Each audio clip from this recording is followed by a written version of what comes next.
buddy. Good morning.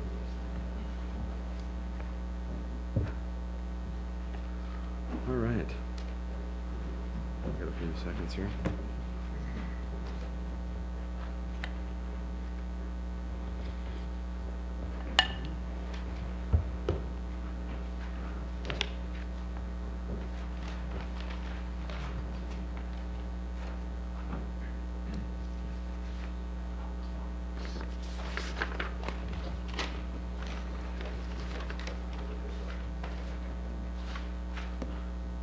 All right, ladies and gentlemen, it is 9 a.m. Thursday, February 22nd. This is the regular meeting of the Board of Directors for the Reno Sparks Convention and Visitors Authority. I am going to call the meeting to order at this time. At this time, I would ask Chief Soto, would you lead us in the Pledge of Allegiance, sir? I pledge allegiance to the flag of the United States of America and to the republic for which it stands, one nation, under God, indivisible, with liberty and justice for all. Thank you, Chief. Madam Clerk, can I get a roll call, please? Mr. Caroselli? Mr. Caroselli? Mr. Dillard? Here. Over here. Councilman Ed Lawson? Here. Mr. Murdoch? Here. Mayor Sheevy? Mr. Sturbins? Here. Mr. Wood? Here. Mr. Wowo? Here. And I'm here as well, just in case. Just check. It's not really good. Give let Ed run the meeting today. All right, this time we are on to public comment. I do have a few individuals signed in, but they are signed in for individual items. Is there anybody specifically that would like to speak on open public comment at this time? Mike? Mr. Torvinen?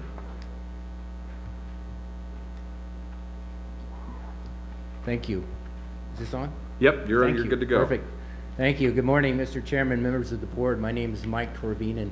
I serve as the first vice president of the Reno Rodeo Association. Thank you for the opportunity to speak this morning. Our message to you is to support the idea that both respondents to the facilities management request for proposal be given an opportunity to make a presentation to the full board. The management of the various facilities is extremely important as a whole and to the local stakeholders who utilize those facilities. During the period between the release of the RFP and the deadline for response, Spectra reached out to Reno Rodeo numerous times. I was personally involved in 3 meetings, and I know there were additional phone calls. Unfortunately, SMG made no effort to engage with us prior to submitting their proposal. Other than it appears the Spectra bid is significantly less in cost, we're not privy to the details of either proposal, but given the importance of the decision, we feel additional scrutiny of each proposal is warranted. Thank you very much. Any other public comments at this time in open public comment? Seeing none? All right, I'll bring it back to the board. We're on to item C, approval of the agenda. Looking for a motion to approve agenda as drafted. I have a motion by Mr. Dillard, second by Mr. Murdoch. All those in favor signify by saying aye. Aye. All those opposed? Motion carries. Abstain. Okay. With an abstention from Mr. Wowo. I have item D, approval of minutes for January 25th Board of Directors regular meeting. Looking for a motion. I have a motion from Mr. Wowo. Looking for a second. Second from Mr. Dillard. All those in favor signify by saying aye. Aye. All those opposed? Motion carries unanimously. Item E, award of RFP for professional management of facilities. So the way we've drafted this is an item that I'm going to take on this morning first and foremost.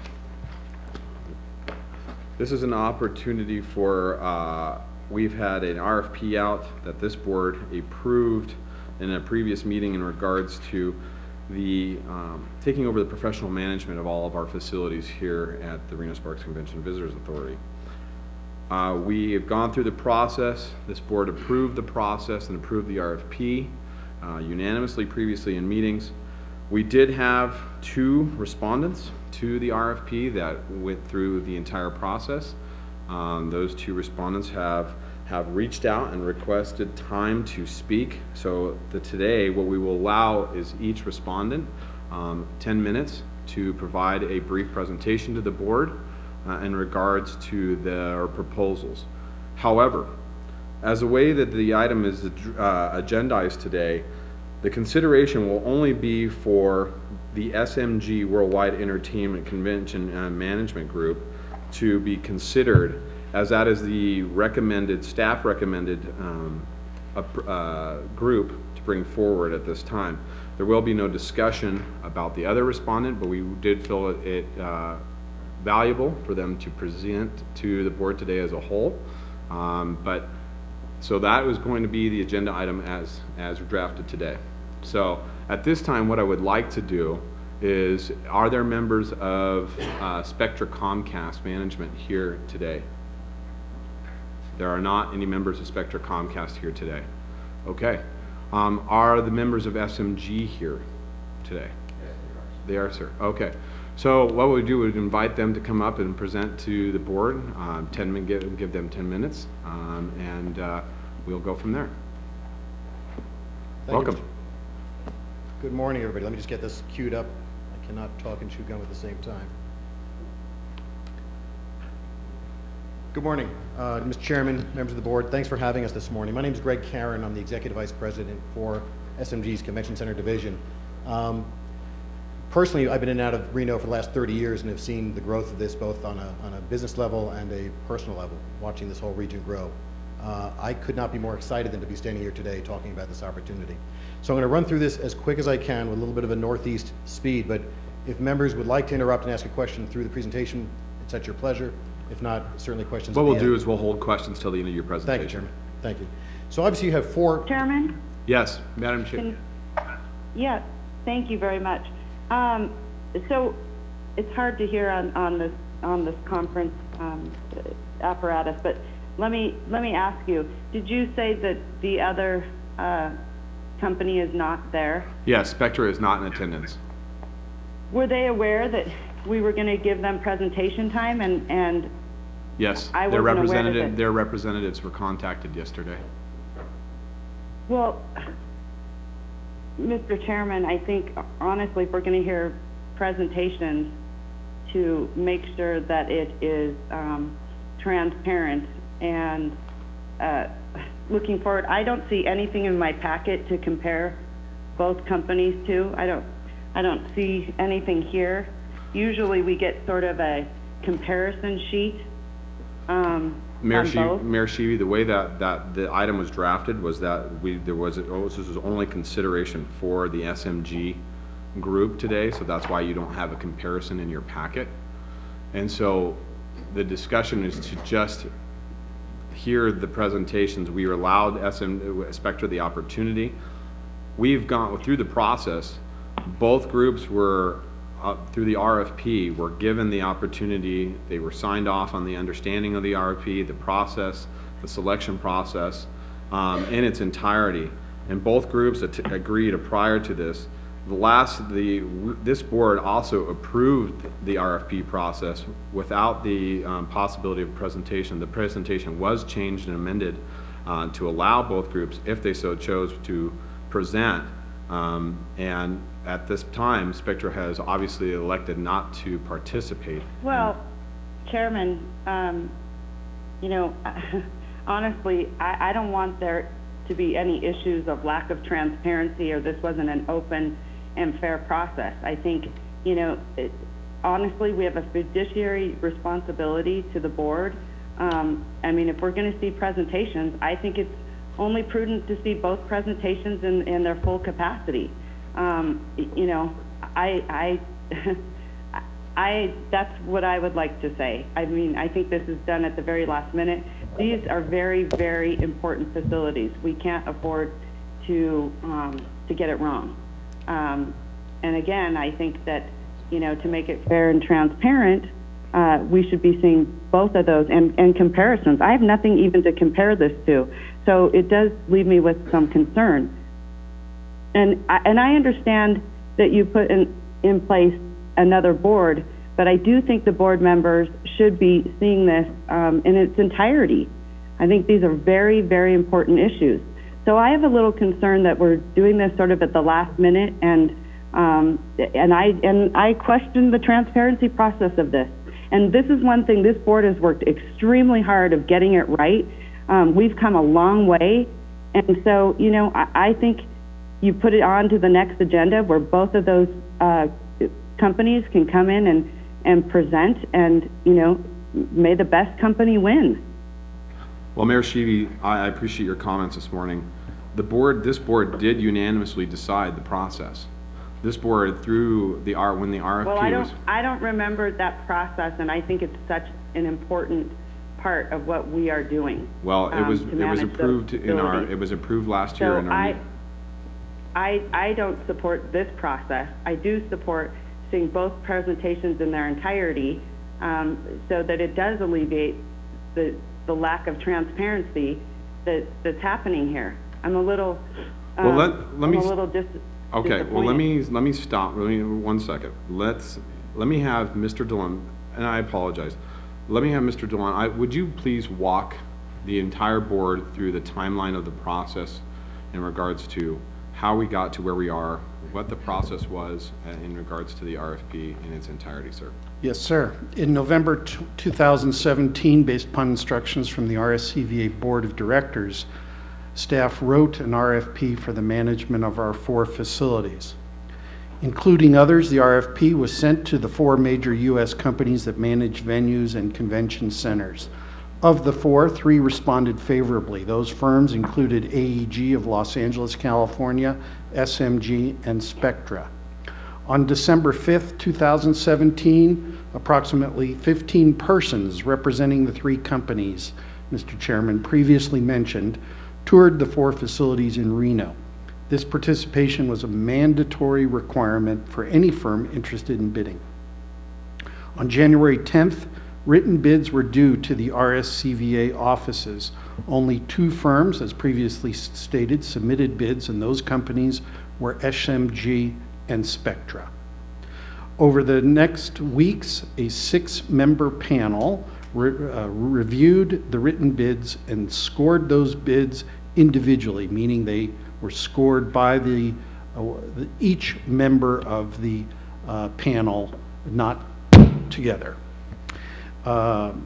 Sabra Newby, Reno City Manager, and Dave Solero, Deputy Manager of Washoe County, were on the panel that included myself, Executive Vice President Jennifer Cunningham, Director of Finance Robert Chisel, and Vice President of Sales Mike Larraguetta. On January 29th, both Spectra and SMG made presentations Reno to the 6-member panel. At this meeting, both groups were asked to reaffirm the selection process through a series of answering 6 questions, and to reaffirm that a final decision on the selection of the chosen company would be made. Do you have a copy of those, please? Could you take them out of the binder? Thank you. If you bear with me a second, Mr. Chairman Lucy. The questions were, quote, "Before we begin, we have some clarifying questions and statements we would like to have acknowledged.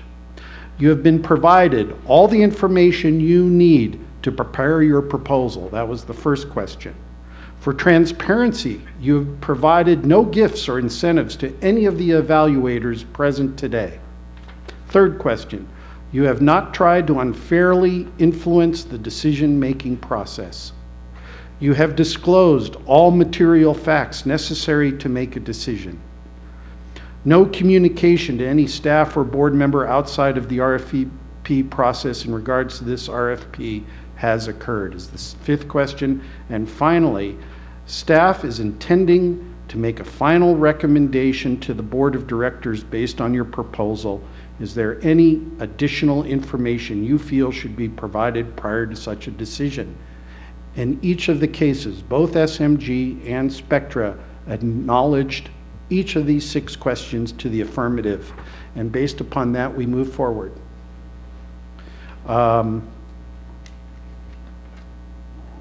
Just a moment.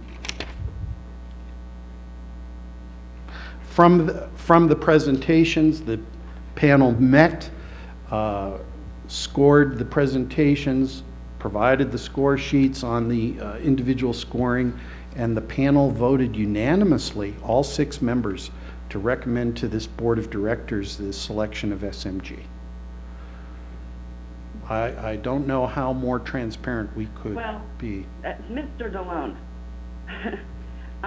when my representative comes back and says she would feel more comfortable if we had part of this process, the board, because of the city of Reno does have 2 of these properties, you know, I am certainly going to take that recommendation into consideration.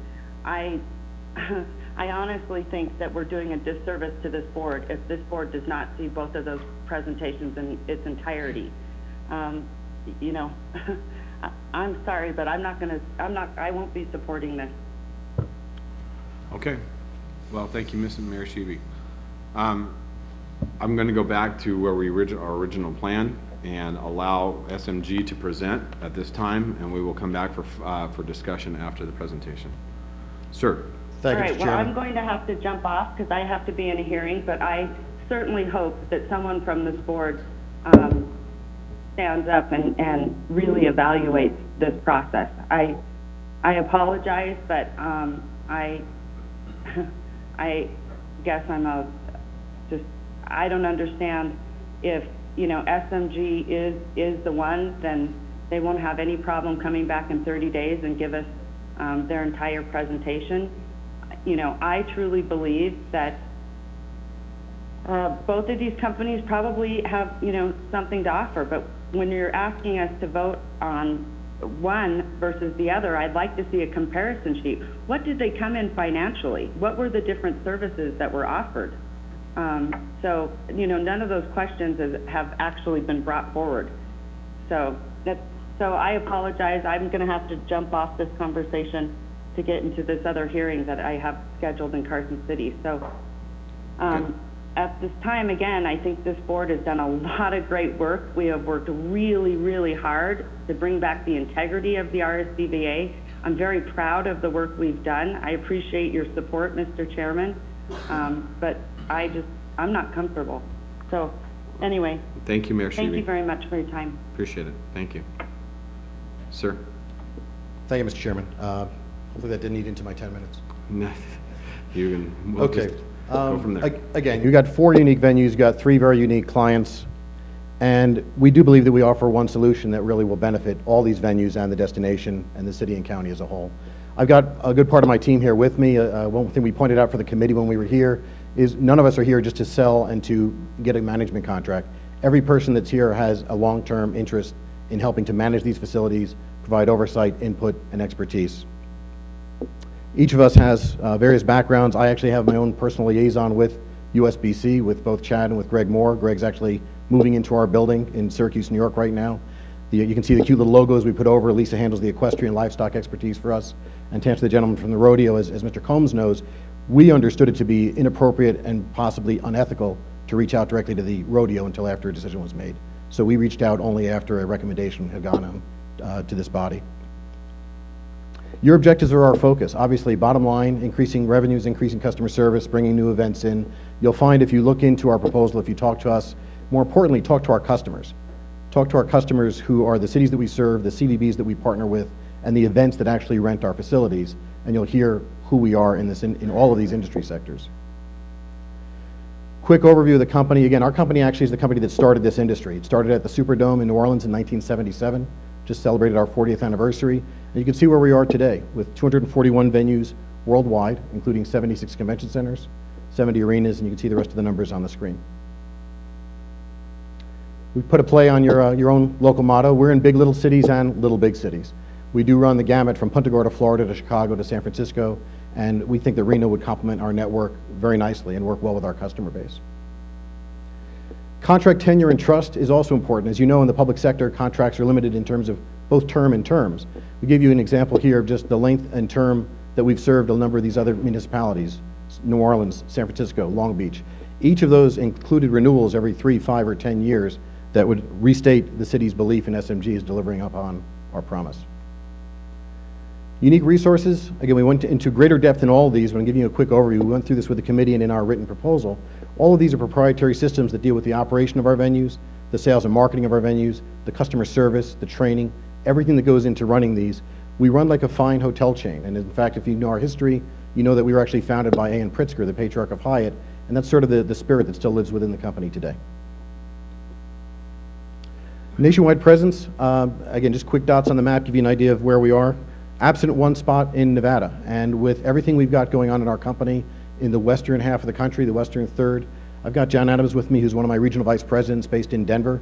We actually share a client, one of our joint key clients, Emerald Exhibitions, had just moved their outdoor retailer show from our building in Salt Lake to our building in Denver. And of course, as you know, they're bringing Interbike here. And I know that clients like Lori Jenks and Interbike and other clients that are coming in here have a comfort level with us, and you'll hear that in some statements in a few minutes. In comparable facilities, each of these, by the way, were facilities where we bid against any or all of the competitors in this space. As you've learned, there's only 3 or 4 operators that do what we do, and we'll talk about our success rate in this area. McCormick Place was a building I thought would never privatize, but you can see in terms of their net operating income, where they were in their last year prior to us was $37.8 million, and we've taken that down to $24 million in terms of subsidy. Pennsylvania Convention Center, great case study, and again, Pennsylvania Convention Center sits in the home of both companies that you have proposals from. Both of us are based in Philadelphia. We're the largest that we do, but we're certainly not the largest company in Philadelphia. A unanimous decision by that authority's board in the hometown of both of these companies, a unanimous decision drove them to pick SMG over any other firm bidding on that. And you can see the results in what we've done with hotel tax collections, working in concert with our CVB partners. We focused on each of the venues and to follow the line of business. Again, the bowling stadium, we actually try to put a new perspective on it. This is not, as you well know, and as the mayor would know, this is not a bowling alley. This is a high performance, probably the best designed, best engineered bowling competitive facility in the world. And I know that from my friends at USBC and other bowlers that talk about it regularly. So we want to take another look at this as a stadium, and the same as our US Bank Stadium, where you watched the Super Bowl a few weeks ago, the same as our Superdome, the same as our Jacksonville Jaguar Stadium, and apply the concepts of fan engagement and anchor tenant relationships, working with USBC or any other companies that come in there or organizations, sorry, to hold events in there. We come in with no preconceptions about the bowling stadium. We come in only with stakeholder engagement in mind. We come in only with a collaborative spirit and what you would hear from our clients and partners around the country, whether it's in sports, meetings, entertainment, or equestrian and livestock events. We went into great detail in the bid, and again, for the sake of time, I'm just going to fly through these and we can come back with questions. But we really did want to, or do want to, explore with the city and USBC and the local stakeholders, the tri-properties, the casinos in all parts of the market, the other local bowling lanes. We want to engage with everybody and take a whole new look at this stadium and what it really could be. Talked about public bowling in the Kingpin Club, if that's acceptable to the city. Again, our competitors have not hosted the USBC's largest event once, not one time. SMG, as you can see from this map, has hosted USBC 14 times in the course of the calendar that USBC shows on their schedule. As I mentioned, their current event is moving into Syracuse with us right now. That's Greg Moore with my general manager up in Syracuse.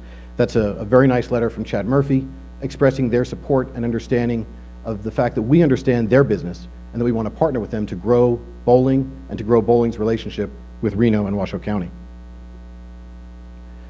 We actually have a business plan that starts to, again, try and think outside the box a little bit. As I mentioned before, this is not just a bowling alley. This is a stadium. This is a nationally recognized venue.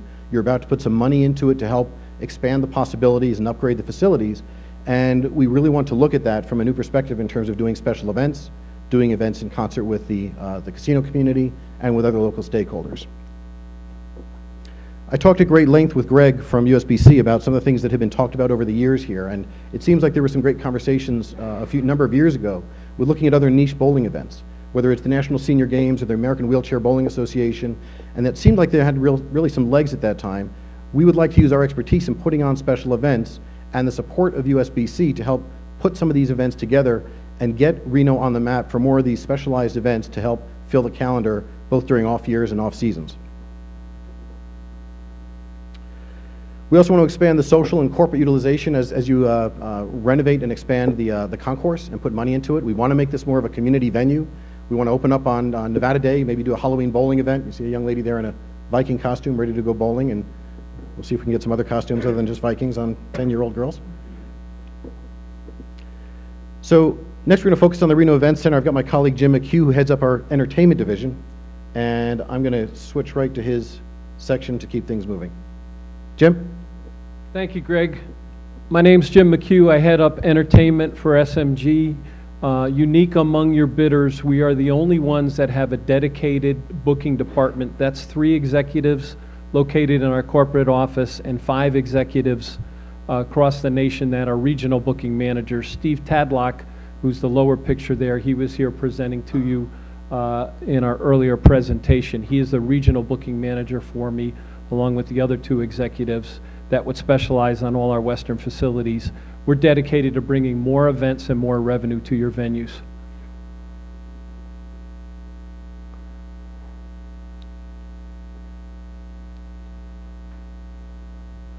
SMG has the largest size and scope. We host over 700 concerts annually, and we have a worldwide network of arenas, stadiums, and theaters. That presence and size and scope gives us first look opportunities for touring attractions. You can see the seats that we manage, 65 million annual guests, 33,000 annual events. We have national and regional promoter relationships. We bring those to bear for our clients. You've got some of the promoter relationships that we indicate there.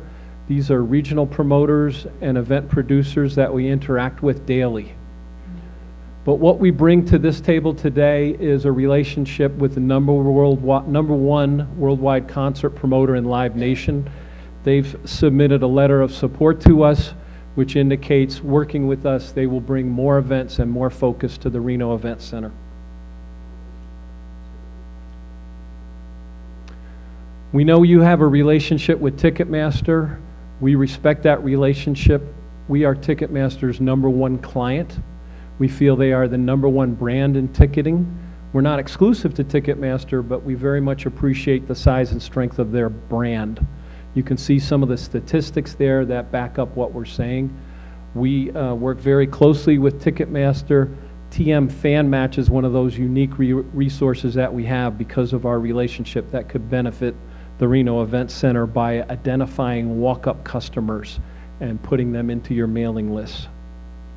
The other thing that we brought to our presentation and I bring to you today is due to our contract overall, our national relationship with Ticketmaster would bring you a $200,000+ benefit annually if you work with SMG and Ticketmaster in that regard. Finally, I want to leave you, we presented some concepts on an event innovation team.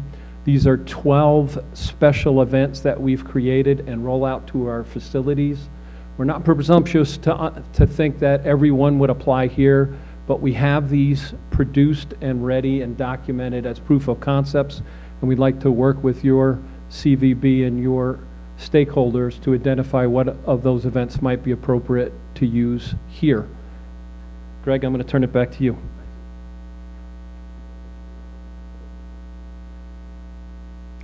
Again, the regional presence that we got both on the entertainment side and the convention side is a critical piece to almost any of these venues. All the events that we're talking about, whether it's a concert, a convention, a trade show, they move around. They're either using multiple venues or they're moving around geographically.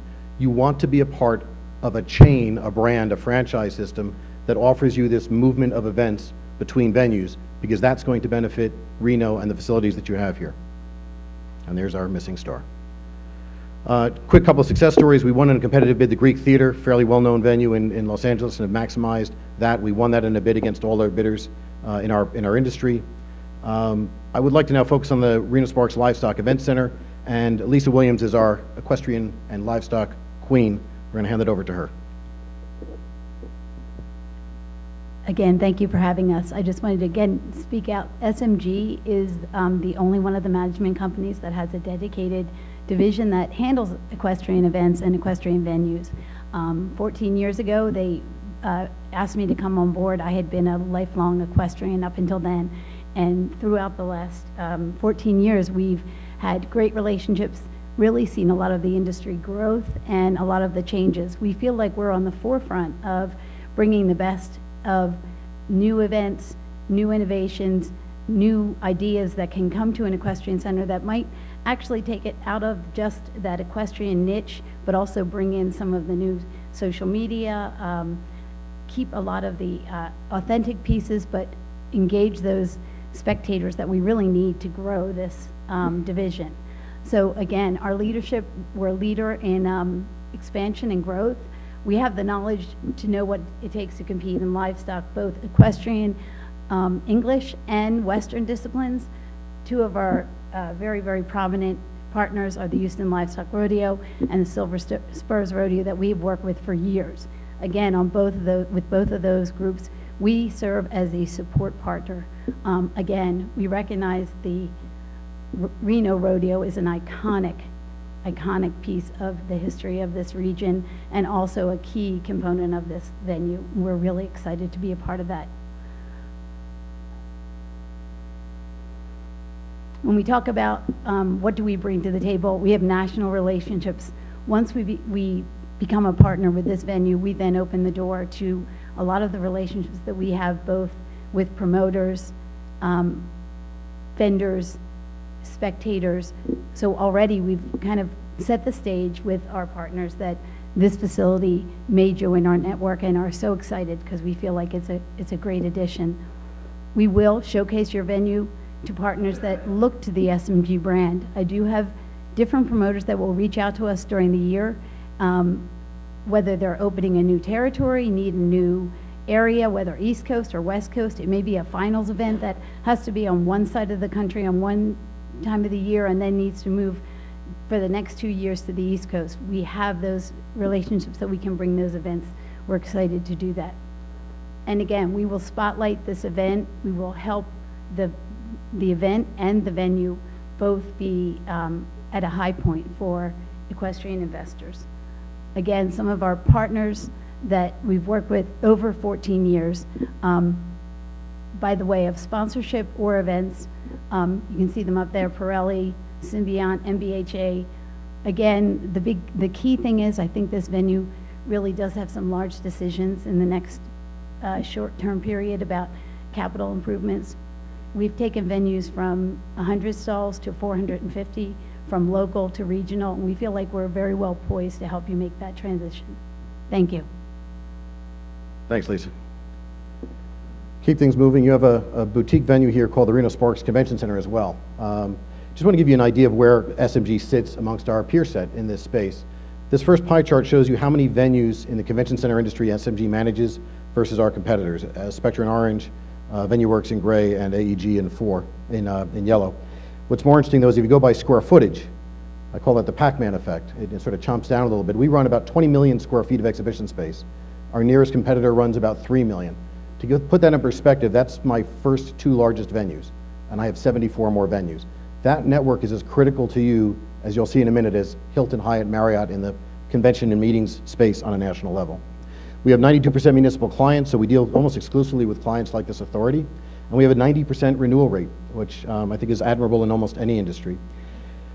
And in a competitive basis, this shows you since 2010, every RFP that we have responded to that was a new opportunity for SMG. It was either new construction, it was a venue that was privatizing for the first time, as you're considering here today, or it was one that was managed by a competitor prior.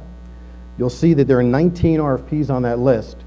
19 of them, 17 were selected SMG, everything from our hometown of Philadelphia to Chicago to Detroit, and a lot of these are multi-purpose venues like what you have here, where we have sport, entertainment, equestrian, and theatrical venues, all part of the mix. So I think this helps give you a perspective that your staff has done a good job. They've run a very clean process, and we've seen an efficiency and a transparency as a bidder that I wouldn't have any questions with, regardless of whether or not we were the selected firm. You need to picture yourselves and see, where do you see yourselves on a mantle? Go look at the websites of the firms that you're considering. Look at our San Francisco, Detroit, Philadelphia, Columbus, Salt Lake City, Denver. You need to be a part of a network to get the benefit of a company that is going to manage and market this venue and work with Phil and his team to book more business. You need to be at the bat with the clients that are using your peer set venues. Our competitors don't offer you that. We have 9 of the top 40 venues. I can show you the listing. It'll pop up on the screen. This is an industry trade publication, the 40 largest venues in the country. We run 9 of the top 40. Our nearest competitor runs 2. More importantly, go back to that, Reno currently is number 39 on the list of 40. If you go ahead with the potential expansion that you're considering, that Charlie and his team are going to look at, you're going to move up to about position number 25. You need to be in a network of like facilities to benefit, to get more interbikes and more shows of a national stature into this building based on our relationships. I mentioned before the brand situation. We had a lot of unique brands here, obviously. In the casino world, it's a different story. But if you're a basic meeting planner, working to book meetings and conventions around the country, you're probably working with the big 6 firms. You're working with Hilton, Hyatt, Starwood and Marriott are now the same. And they have convention networks of their hotels. Well, we're not a consumer brand. We don't have the SMG label on a building. We have McCormick Place and Reno Sparks, but behind the scenes, we are the network that are connecting the dots for all of these meeting planners. This is critical in your decision. You need to be in the face of the meeting planner. Let's get to them in a minute. Your customers are our customers. More importantly, your prospects are our customers. In our bid, we put in a report done independent of our company by a third party that looked at our database of events and your peer set and your database of events and found 380 prospects in our network that are the right fit and type of event for Reno's future. That's a database we can drill down to. It's a database you're not going to find with any other company in our space. And that report is in the bid book. More importantly, here's some of the common customers. Some of the names you know, some of them you don't. Certainly you know Microsoft, but anybody in the casino side certainly knows Smith Buckland, the largest association management company in the country. Experiant, the largest third-party meeting planning company in the country. These aren't just people we work with and say that we're going to put them up on a slide. We have signed preferred agreements with these firms that make SMG their provider of choice for convention centers. I think that's what you want working for you at the RSCVA and on behalf of your hotel rooms that you want to fill more and more. USBC we talked about, Emerald Exhibitions, of course with Interbike and hopefully more events. All of these are our clients. All of them want to work with us in new locations. Just a quick video. This is some of our clients in their own words. I'm just going to let it roll for a minute.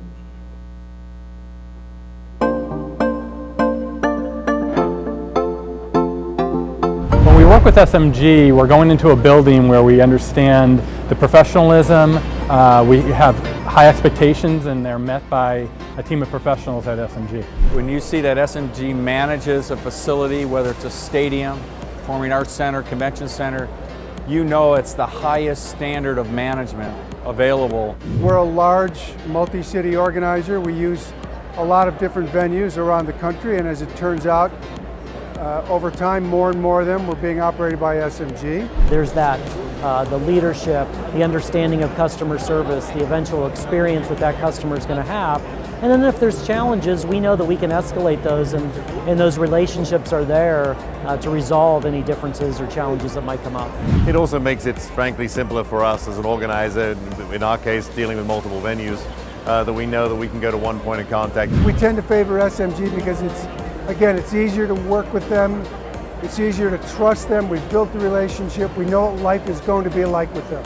We have high expectations because that's what they've convinced us to expect. Many of our customers have been to numerous SMG managed facilities, which gives us kind of an insight as to how their event worked, which helps us in Philadelphia work more closely with them to execute their event even better. That top tier of management always makes time to come in and check in with you to see how things are going, to see if there are any issues, to check on your level of satisfaction. I would 100% endorse SMG. They have been just a valuable resource for us to look at things differently. The best practices and tools that they have in place really do help. We need to have a reliable and trusted partner that our clients can work with. SMG makes that happen. Our events are very successful because of them and their amazing facilities that they manage. So I'm going to just rattle through a couple of these quickly. These are the people that you want to be at the table with. These are the people that are going to fill this building and fill your hotel rooms. You're not going to find that relationship in any other firm. Don't take my word. Don't even listen to the video. Call the people in these industries. Call the experience. Call the Smith Bucklands and ask them who they have relationships with. Again, I ask you, look at this, just a snapshot of some of the destination CVBs that we partner with around the country, and picture yourself either a part of this set or not a part of this set. You're buying a brand, you're buying a network, you're buying a management company. You're not buying a franchise. You want the full suite of services that Marriott and Hyatt give to their hotel owners. That's what we give to you. Hi, I'm Don. That was Don Welsh. He's loud this morning, so I'm going to keep going. Don was the former CVB president in Chicago, and you can reach out to him as well. He's now the head of the association of all CVBs. I want to rush because I know the chairman wants to cut me off, but I don't want to miss a couple of key points. The sales and marketing portfolio that we offer and what our CVB partners find with us and our hotel partners and our meeting planning partners is unequaled. We're out there at a dozen to 15 events all year long representing the RSCVA, your facilities, and this destination. We're introducing our national clients to this market. They want to work with you, but they want to work with us on your behalf as well. A couple of trade show pictures. I'm consolidating a much longer presentation. Another offering that we actually had a client, one of our national clients that heard that we were bidding here, has put 2 events on the table that he'd like to bring to Reno, downtown Reno. 2 new events. This is one of the most critical pieces, of course, as you consider your expansion opportunity and what you're looking at for this building. SMG has been a part of over 30 brand new construction or expanded or renovated convention centers in the last 15 or 20 years. This experience is critical as you sit and have design charrettes with the architects, with meeting planners, with your consultants. It's also critical from a service perspective to think about the possibility of business interruption during construction, and knowing that you've got a management partner that's been through this. And I don't mean just, we're repainting some walls. Here's a couple of examples for you. Moscone Center, this is our 3rd expansion major project. It is a massive construction project with massive implications on current customers. $500 million expansion. If you drive through San Francisco, you'll see it. And the city and county of San Francisco counts on us, along with their CVB, to maneuver through this process, both the design side and servicing through construction side.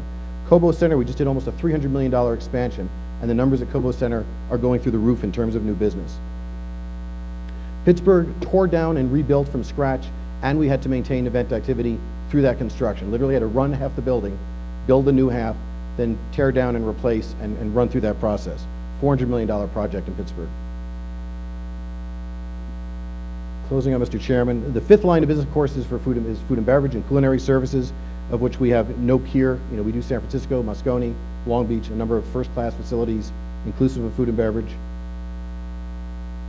And again, this team that I've only brought a sample of here today, every director in your building has a regional counterpart and a national counterpart. There is no other firm that has this level of support for people that are in and out of their building, our buildings, on a regular basis, meeting with the authority, meeting with the stakeholders, and meeting with our teams to make sure that we're providing them a value for the fee that you're paying to our company. Quick financial snapshot. We pointed this out for the committee. Just right off the bat, just immediate financial impact that pretty much would pay for our fees. The National Ticketmaster relationship would give you a $200,000 windfall at the downtown venues. The new consumer events worth probably about close to $100,000. Advertising sponsorships, we're trying to be conservative at $60,000. And food and beverage in-house is another almost $250,000. It's almost $600,000 in real cash opportunity for growth in these across the board in these venues. Add to that all the opportunities we have for sales and marketing. That's sort of a value add. It's not cash, but because of everything we do, it provides value add for Phil and his team to go to the events that we're going to book these customers into this market. With that, I'll slow my pace down. And again, most of our team is here. I thank you for your patience and indulgence, and we are excited as can be about this opportunity, and we will do everything we can to help you explore your future potential. Thank you, Mr. Karen. Appreciate the presentation this morning. What I'd like to do at this time is bring it back to the board for discussion, but I want to point out a few things from Mayor Sheevy's comments previously. Through this whole entire process, the RFP process, we adhered here at the RSCVA to best practice, what is commonly used amongst most governmental agencies. We very transparent. There was very clear in regards to the process. Once again, this board approved this process back in November and was unanimously supportive of the process as drafted. And realistically, this agenda item here today is not to discuss both of the final respondents to the agenda. It's merely to discuss whether or not to move forward with the contract with SMG. If the election is not to move forward with SMG today, the process would go back and we would restart the process for another bid at that time. And one other thing that Mayor Sheevy had brought up earlier was why not delay this process further. Well, the reason we're not delaying this process is because it was a decision by this board to move forward because of a citywide show that we have coming later this year. Interbike will be here and be with us in September. To get SMG to get a management company online in time for a citywide show of that magnitude, we need to adhere to the process today and move forward so we can begin negotiations and get whoever we choose online.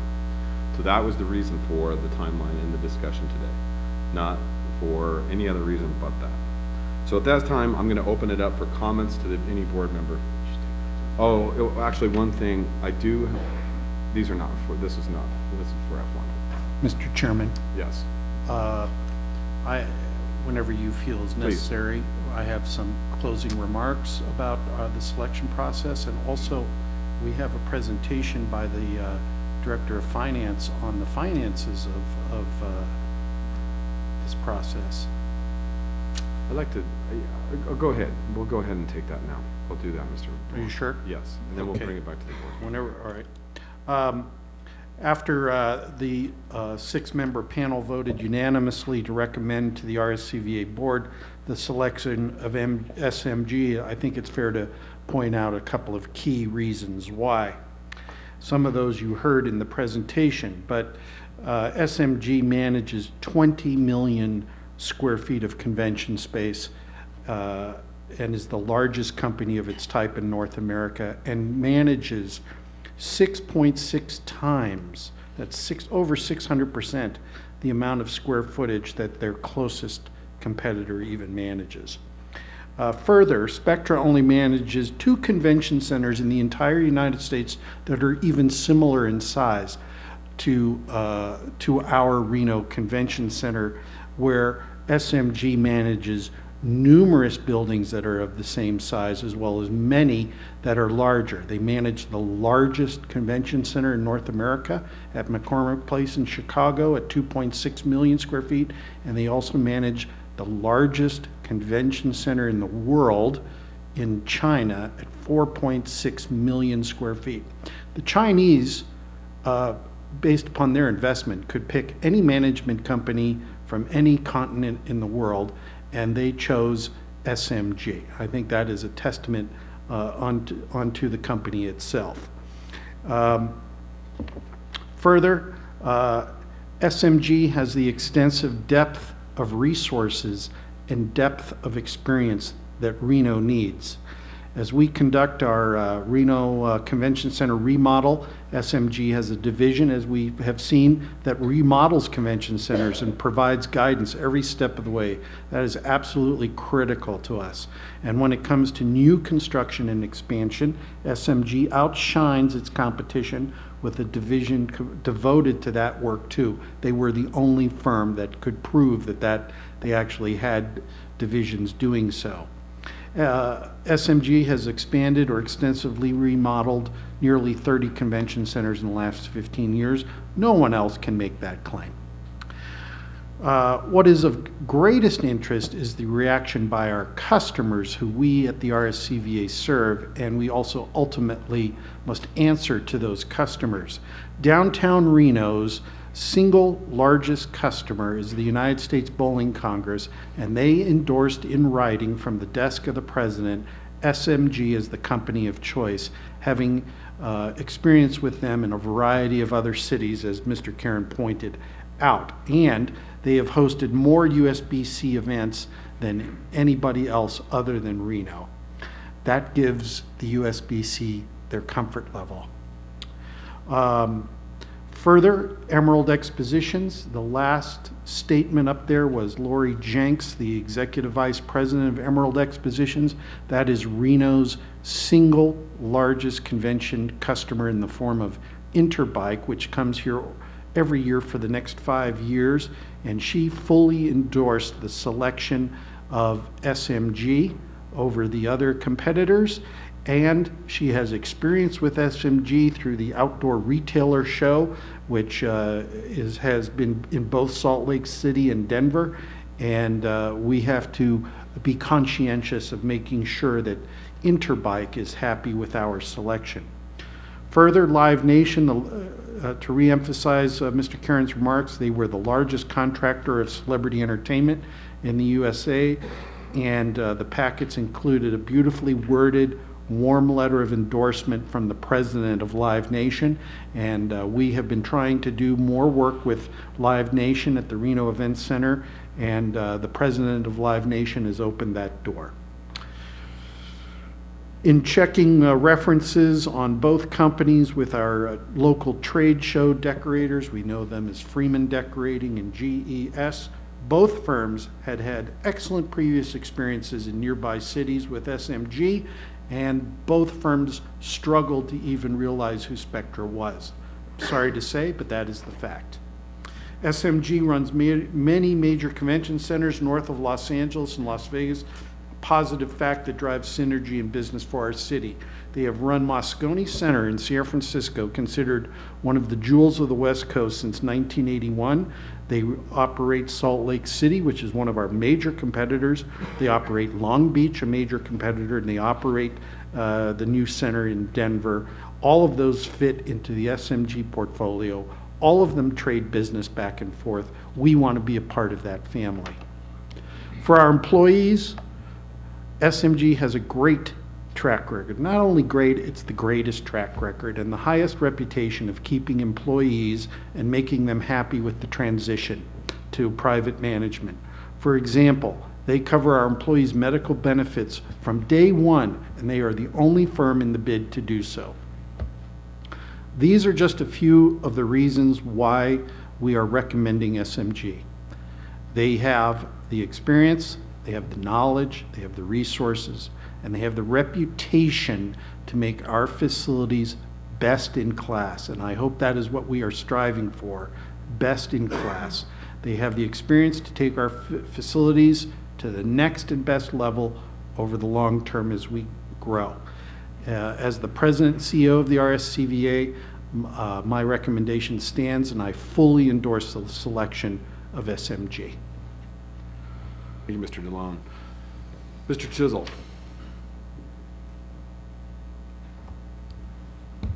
Thank you. Robert Chisel, Director of Finance. For the record, we'll talk quickly about the finances, but before I begin, I want to reiterate what the process we entailed is what is considered best practices for an RFP. That those best practices are followed by the state of Nevada, local governments throughout the region to independently evaluate it through staff. That is why we had members from Washoe County, City of Reno on our RFP panel to review those. They're very extensive RFP presentations, RFP proposals. It takes a long time to go through them. I myself spent an entire weekend going through, reading, and analyzing the proposals of the two companies.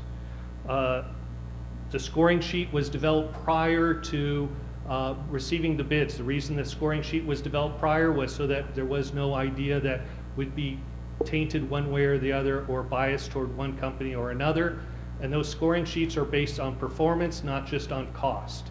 So as I go into the cost here and go through the cost, there is a difference in cost between SMG and Spectra. The base bid for SMG, as you'll see, is $200,000. The base bid for Spectra was $180,000. But the RFP is performance and value, not just cost. It is not a cost bid, it is a performance bid. And so as I go through this, we want to reiterate that we as staff did best practices. We tried to be up and up and be professional as much as we could.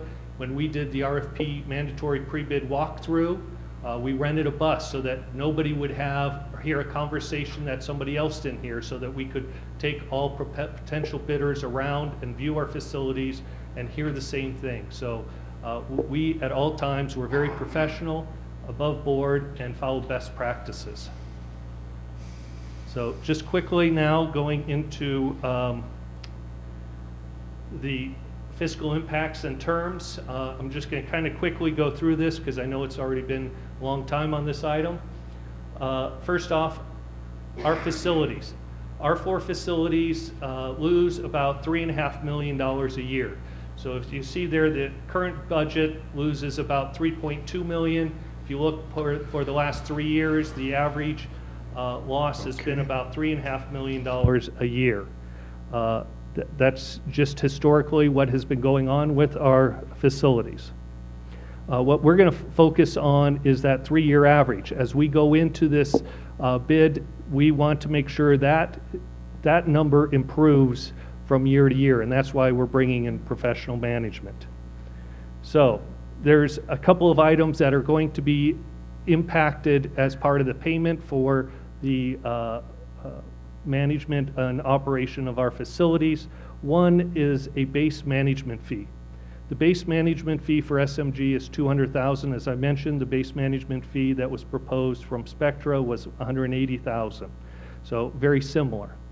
But there's also, we want them to, as both proposals were, there were proposals that on the upside or as losses are reduced, we both share in that improvement, because we want to incentivize our professional management firm to do the best practices and do better and make more money for us. So we did a number, we're proposing a number of items in the agreement. One is a quantitative financial incentive, and that means as the losses are reduced, they will get a piece of that action and we get a piece of that action. So for instance, if the loss is improved from $0 to $125,000, they will receive no incentive. Of course, we would receive the $125,000, so it's better, less of a loss. And as we go through the different scenarios, 125 to 250,000, 250 to 375, their incentive number would increase from 61 to 91 to 122 to 164.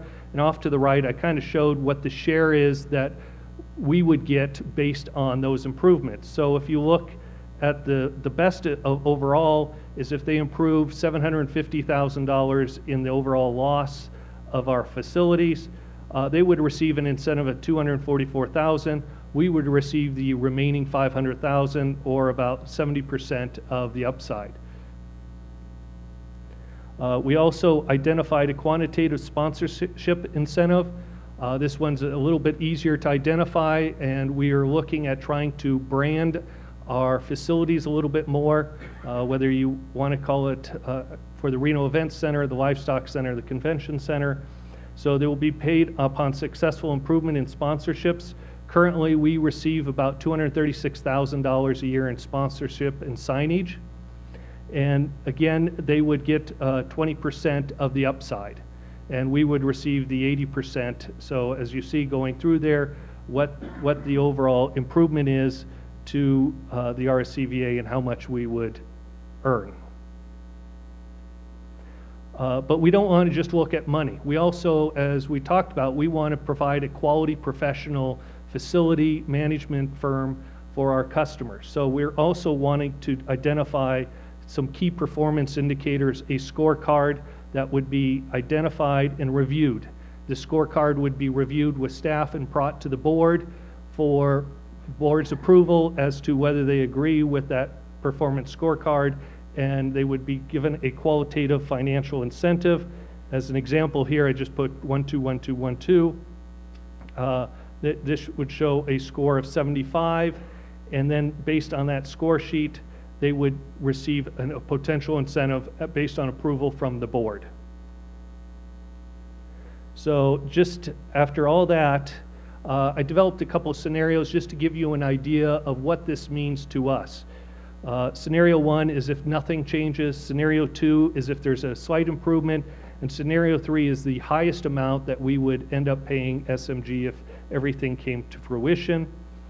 The 3-year average, again, using those numbers to show what the profit and loss is, or actually the loss, I should say, for our facility. Scenario 1, we're basically out $200,000 for them to manage our facilities. That is if nothing happens. That's the biggest downside. In scenario 2, which we think is fairly conservative, they improve the loss by 10% or reduce the loss by 10%. They get an additional $100,000 in sponsorship revenue. The management fee would be $200,000. The quantitative financial incentive would be $91,000. The quantitative sponsorship would be $20,000, and assuming they get a score of 55 on the key performance indicators and the board approves it, they would get a $68,000 qualitative incentive, and we would get the upside of $74,000. In scenario 3, which is a 25% reduction in loss and $400,000 in additional sponsorship revenue, they would end up with quite a bit more incentive of $600,000, $650,000. However, as you see, the facility management contract implemented would net the RSCVA $830,000. So a definite positive for us, plus assume happier customers. Also in your staff report is a term sheet where we went through and identified the key terms of the agreement we will have with SMG that we'll work with to identify these different areas of the agreement. It's fairly extensive, so I won't go through it all, but I'd be happy to answer any questions. Thank you, Mr. Chisel. All right, at this time, I'll bring it back to the board for discussion at this time. Do I see any discussion or questions? Mr. Wowo. Yeah, first and foremost, Mr. Karen, Phil, or Mr. Chisel, thank you all for just kind of presenting what we have here. But I can empathize with Madam Sheevy's feelings about transparency, and I think at the end of the day we have to own up to that as a board for not being able to intervene during that process to get more visibility into how this was going to be selected. I think SMG is the best company here, and I'm a little disappointed that Spectra did not even show up after all that was gone through in the process. With that being said, I just want to thank you guys for your professionalism and for being able to provide us with what you guys are willing to and able to offer. Thank you. Mr. Wowo, I have a question. Did Spectra meet with you yesterday? Yes, they did. And during that meeting, were you under the impression that Spectra was to show up today? Yes. Thank you. Mr. Dillard. Did we determine if it's acceptable or not to ask questions of SMG? Yes, it is. Yes, a question for Mr. Kieran, please. Yes, sir. First of all, a quick comment. I want to say thank you for the presentation and the time and effort put into the bid. Very, very impressive. Thank you. I guess my concern in thinking about Reno, in the presentation, currently we're number 39 out of 40. And upon the possible improvements that we're working through, we have the ability to possibly go to number 25. In the presentation, there's a lot of big clients. Mm-hmm. How do we as Reno and the RSCVA not become lost in the shuffle of the big clients and be the small fish in the big pond versus the larger fish in a small pond? It's one of my favorite questions, so I'm sorry I didn't plant it myself, but thanks for sharing it, because we didn't speak to any board members before this vote. We didn't think that was appropriate. To your point, you actually will be within the top 10 facilities in the SMG network. You won't be a small fish in any pond. You'll be a big fish in the national pond, and likewise a big fish in the SMG national pond. I actually have a backup slide that, if you don't mind, I'm going to pull up real quick. It's just sort of a standby, but I think it helps me illustrate exactly what you're asking, sir. Just get back.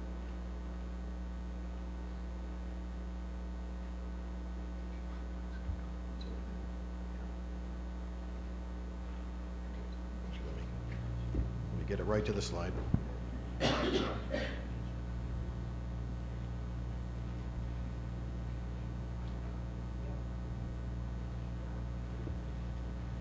Back to the beginning, so here we go. Just gonna unhide that.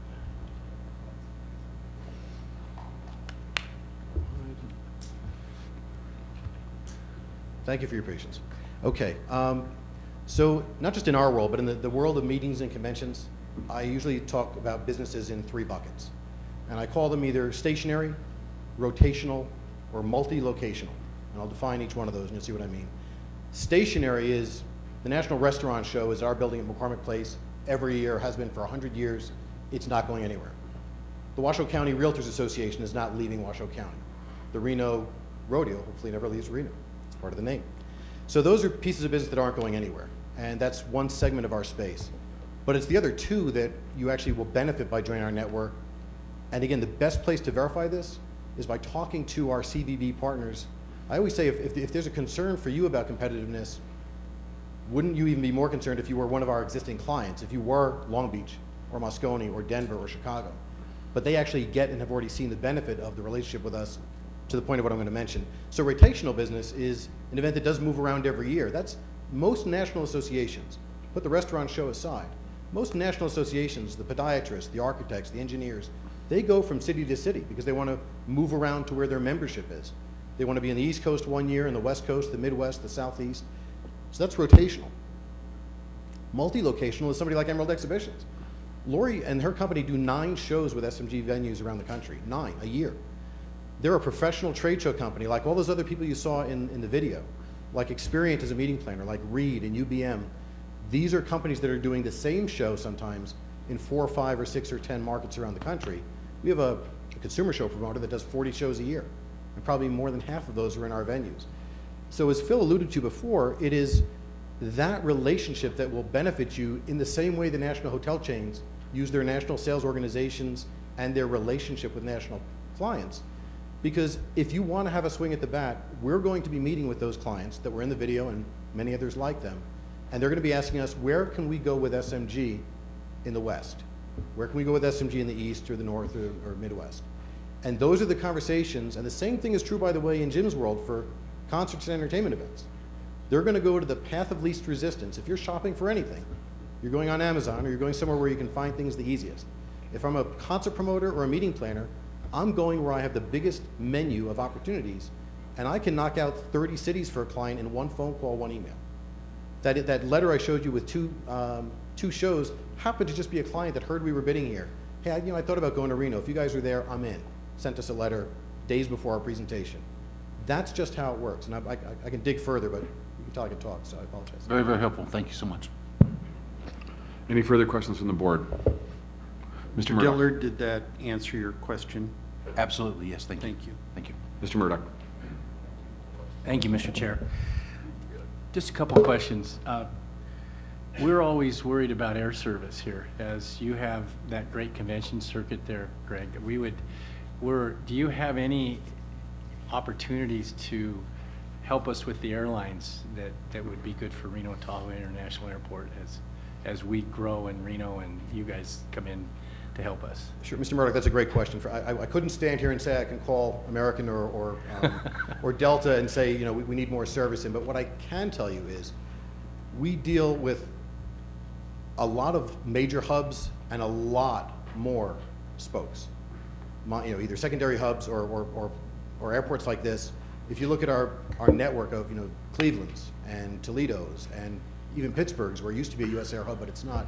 What I can tell you is that, like everything within our company, it's access to resources and data that we could drill down very quickly if we look to the peer set that we believe exists in our system of Reno-like venues and Reno-like cities, and look at what they've done to help attract or increase air service, whether it's through new carriers bringing more seats or additional carriers.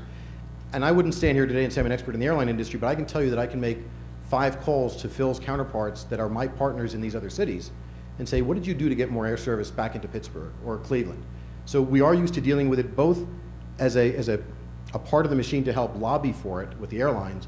More importantly, we're used to dealing with it as a booking challenge and how we deal with our clients to get those events to book here. Great answer. I think when you do bring this new business, airlines pay attention to us. It's kind of the horse with the cart, cart with the horse, So that's right. a great answer. I appreciate that.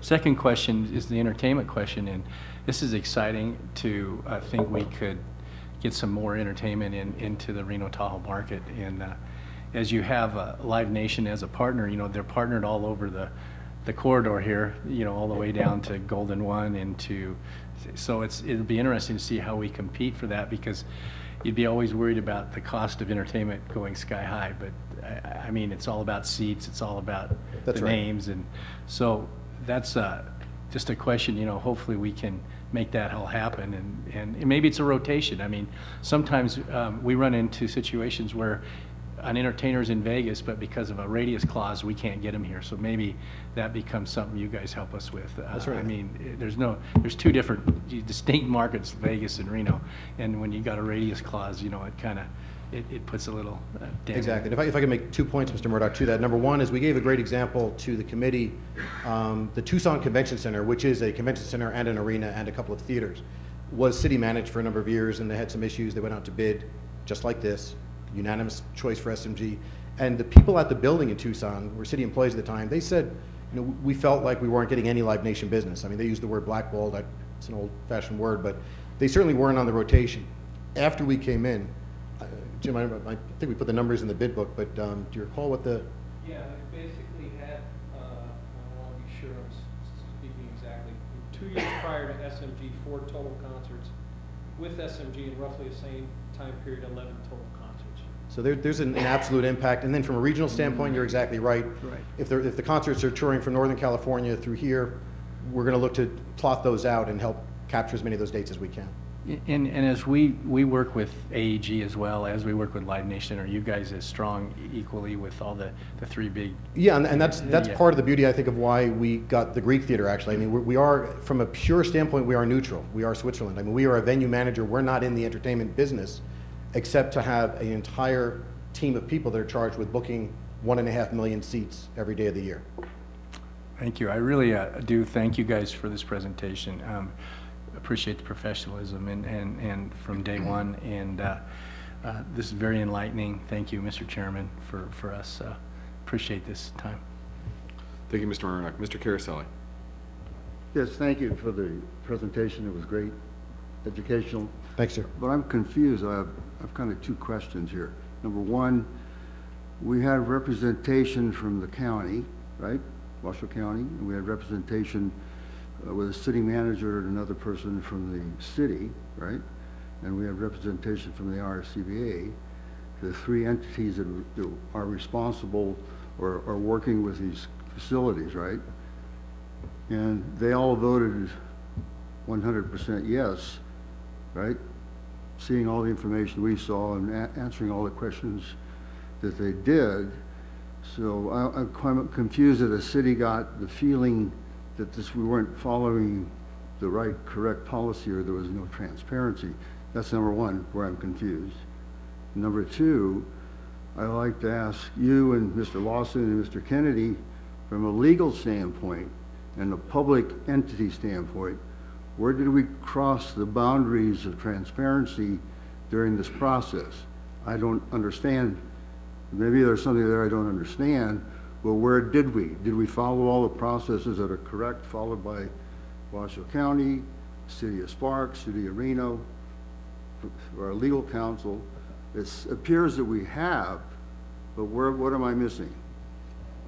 From the first, obviously I can't answer the first question for you, Mr. Caroselli. That would be obviously through Mrs. Newby and Mayor Sheevy, and where their disconnect or a lack of information was specifically to the process. However, I can, from my standpoint, state that this is exactly how Washoe County proceeds with many of our RFPs county-wide in regards to service providers. Many a times, service providers are not brought, finalists are not brought in front of the county commission for final decisions. Staff brings forward a recommendation through the comptroller and in multiple staff suggestions. Mr. Kennedy can speak to how it is done across the board statewide, but this is absolutely 100% the process in which Washoe County adheres to an RFP process. Mr. Lawson? We do this pretty similar. The only thing that would be different is I would see a list of the bidders and what the bids were. I didn't see that part, so but I'm comfortable with the way it went. And just so you know, the S in RSCVA is silent. Mr. Kennedy, you have anything? Mr. Chairman, are you comfortable with the process? 100%, Mr. Caroselli. I think the process was adhered to perfectly. I think this board was apprised of the process well in advance. None of the board members were participated, and I felt that kept it very clean and didn't persuade any decisions by this board. I think at least I think SMG respected the process and did not try to influence decisions. So from that standpoint, I can specifically say our staff did a phenomenal job, and I think our respondents responded to the process properly. Mr. Kennedy? Yeah, I don't have much to add to that other than I agree. I think the process that was put in place, it satisfies all requirements. I don't think we ran afoul of any open meeting law issues or RFP process issues.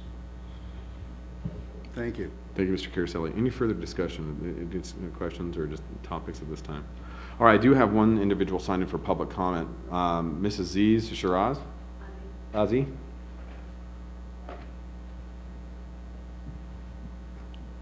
Ms. Shiraz, you'll have 3 minutes.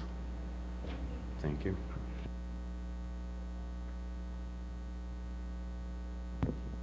I feel like I need a soapbox for my height because everybody else was so much taller. I'm sure you could see everybody else much easier than me. This is exciting for Reno. Good change, and I want to thank SMG for coming out here. I think you guys did a great presentation. I would just like to offer a different perspective that doesn't have to do with numbers or parliamentary procedures. I didn't really see how you guys would be branding Reno, and I think that the branding of Reno is probably the most important for the future of Reno to not be a gambling city. Also, I would like to know how you would deal with dark dates and how you would incorporate the community, because I love Reno as a community because I think everybody works together, and I like the compassion that everybody shares for their love for Reno. I also like the depth of thinking from Mr. Murdoch. I think that was great questions. I don't think it's a question of whether you guys can do a good job, because I think you can, and I think anything in the step of the right direction to not have a loss would be great, and I don't think Reno will go backwards. I think the change is good, and a better presentation would have just been that you guys would have just customized it for Reno branding. I think that would have made me as a citizen, since I don't have a vote, but as a personal vote, I would have really liked to see branding. And also your company culture and how the communication and the vision with RSCVA would be aligned with your company, because I think, again, communication and vision of a bigger picture, that you guys have an alignment of values and beliefs for Reno. I think that's most important. Thank you. All right, seeing no further public comment on this, we'll bring it back to the board. At this time, looking for a motion to either accept the agenda item as written or a difference. So we can motion at this time. Mr. Sturbins. Make a motion to accept them. I have a motion from Mr. Sturbins. Do I have a second? Second. I have a second from Mr. Caroselli. Any further discussion? Mr. Lawson. Yeah, and I just want to start off by saying that I appreciate Mayor Sheevy's comments on the phone a minute ago. I'm glad to see that you made it. Thank you. But I also appreciate the fact that we hired a CEO, and he's made a choice, and he's the one that gets to live with this. And I think I'm comfortable with Phil making this decision and his team making the decision, and I think we covered that it was transparent. I mean, I would like to have a little more information, but I think this is Phil's decision, and I think as a board we need to support him and get it done, because we wanted a CEO. We didn't want somebody who just followed board direction and it was micromanaged by the board. So I'm going to support Phil's decision to hire SMG. All right, any further discussion at this time? Mayor Sheevy. Thank you very much. I appreciate it. I would also request that we see any materials that were submitted by both companies. Listen to me. I am not partial to one or the other. I have no interest in one or the other, but I do have a fiduciary responsibility to the city of Reno. We own those facilities. It's a really large undertaking from the city, so I have that responsibility. I don't think we get into the weeds, that's why we have a board, and that's really important. And again, I'm gonna go back to, I'm really proud of all the work that the RSCVA has done. We have come a long way, so I wanna commend you for that. I just, I don't see what the point is if we can't see both presentations or have something to compare it to. So that's where I'm really kind of uncomfortable. And this isn't to attack you, Mr. Chairman, or the process, but I think, you know, I would feel comfortable with knowing what did those numbers look like? What did they present? I didn't see any of that. I don't know if any of the rest of the board members did, but I didn't. So, and I do believe if SMG is the best, then they're the best. Great. We want Reno to shine. I want everyone to be rooting for Reno. I love this city. So when it comes down to politics, I get a little concerned. Thank you, Mr. Chairman. Thank you, Mayor Sherry. I have a motion and a second. Any further discussion? Seeing no further discussion, all those in favor signify by saying aye. Aye. All those opposed? Nay. I have. Mr. Wool, you can't abstain. Okay, so I have 2 noes, and I have 7 yeses. 7 yeses. All right, motion carries with a 7-2 vote. Mr. Kennedy, anything further? So if we could get some direction on next steps and executing a contract. So I think I see two possibilities here. One, board direct staff to work with legal and the chair to negotiate a contract pursuant to the terms that were presented and that are in the materials to be executed by Mr. DeLone. Or 2, that we receive that direction and then the contract come back to the board for final approval prior to execution. Mr. Sturban, since you were the motion, do you have a preference in regards to how the process? I would say it's fair that the board would see the final terms and then vote on it. Okay, so you would bring it back to the board for final approval prior to execution. Okay. I have, would that be in a form of a motion, sir? Yes, I'll make that form of a motion. Okay, I have a motion to bring it back for final execution in front of the board. Do I have a second? Second. Mr. Caraselli, second. All those in favor signify by saying aye. Aye. Aye. All those opposed? Okay. Nay. I have 2 nays. Motion carries 7-2. All right. So, and is that suitable for you, Mr. Kennedy? All right. We are on to item F1, Downtown Business Improvement District presentation. We have Mr. Thomas and Chief Soto here to present. Mr. Thomas.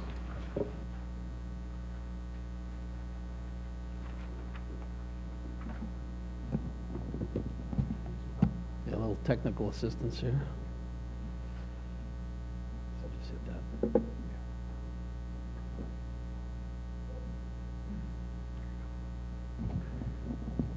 Thank you, Mr. Chairman and board members. My name is Bill Thomas. I'm Assistant City Manager of the City of Reno. One of my responsibilities, among many at the city, is economic development, so that's the purpose for my presenting today.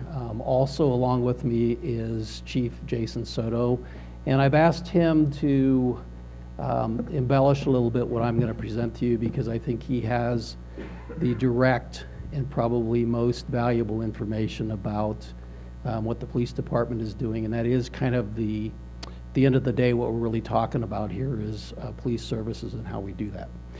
So before I get into the background, which I think is very important to understand, I know some of the members have a lot of knowledge of this and some probably have none, so I'm going to be relatively thorough and ask you to indulge me the time.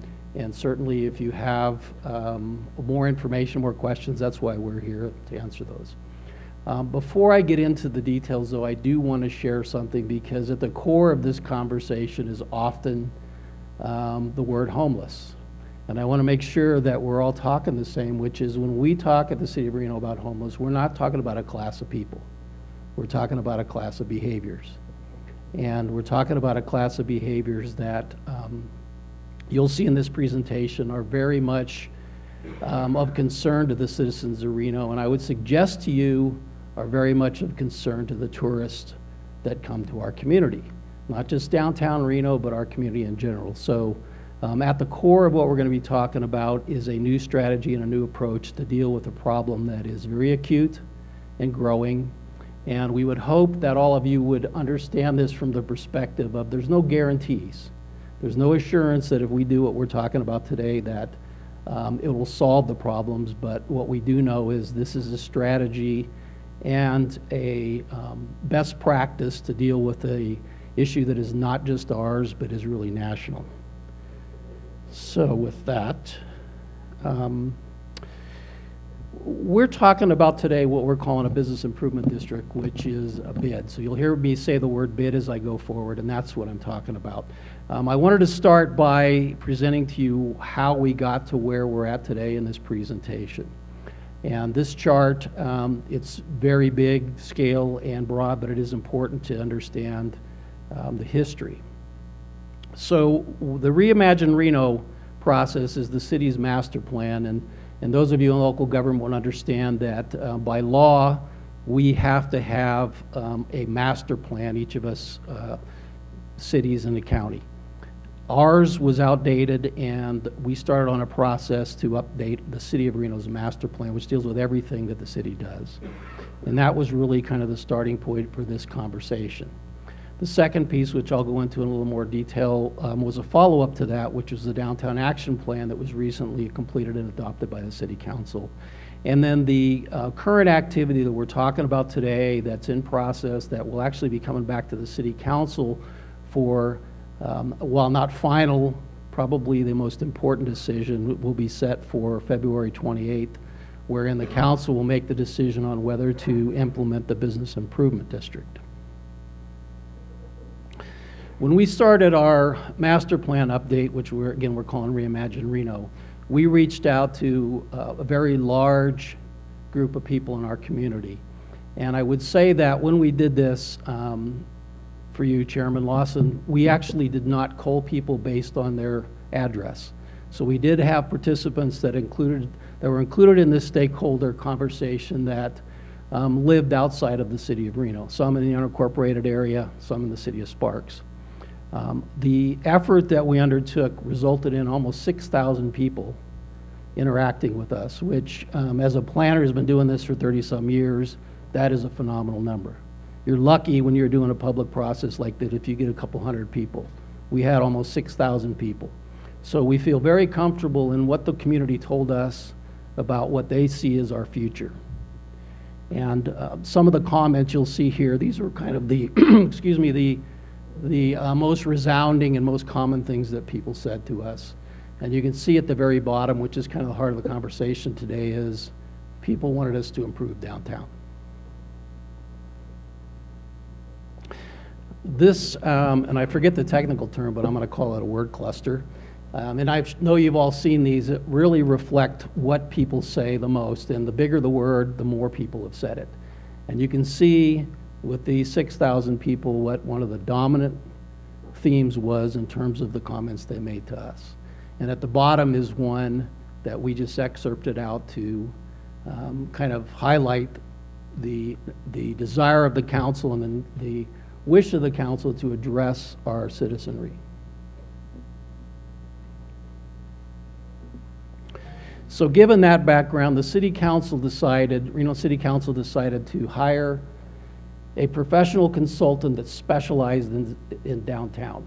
And we went out to an RFP and looked nationally for a firm to help us develop our downtown action plan, which is intended to be not only your traditional planning effort, but also something very specific on actionable items to make a difference downtown. We hired Progressive Urban Management Associates out of Denver, Colorado. Their acronym is PUMA.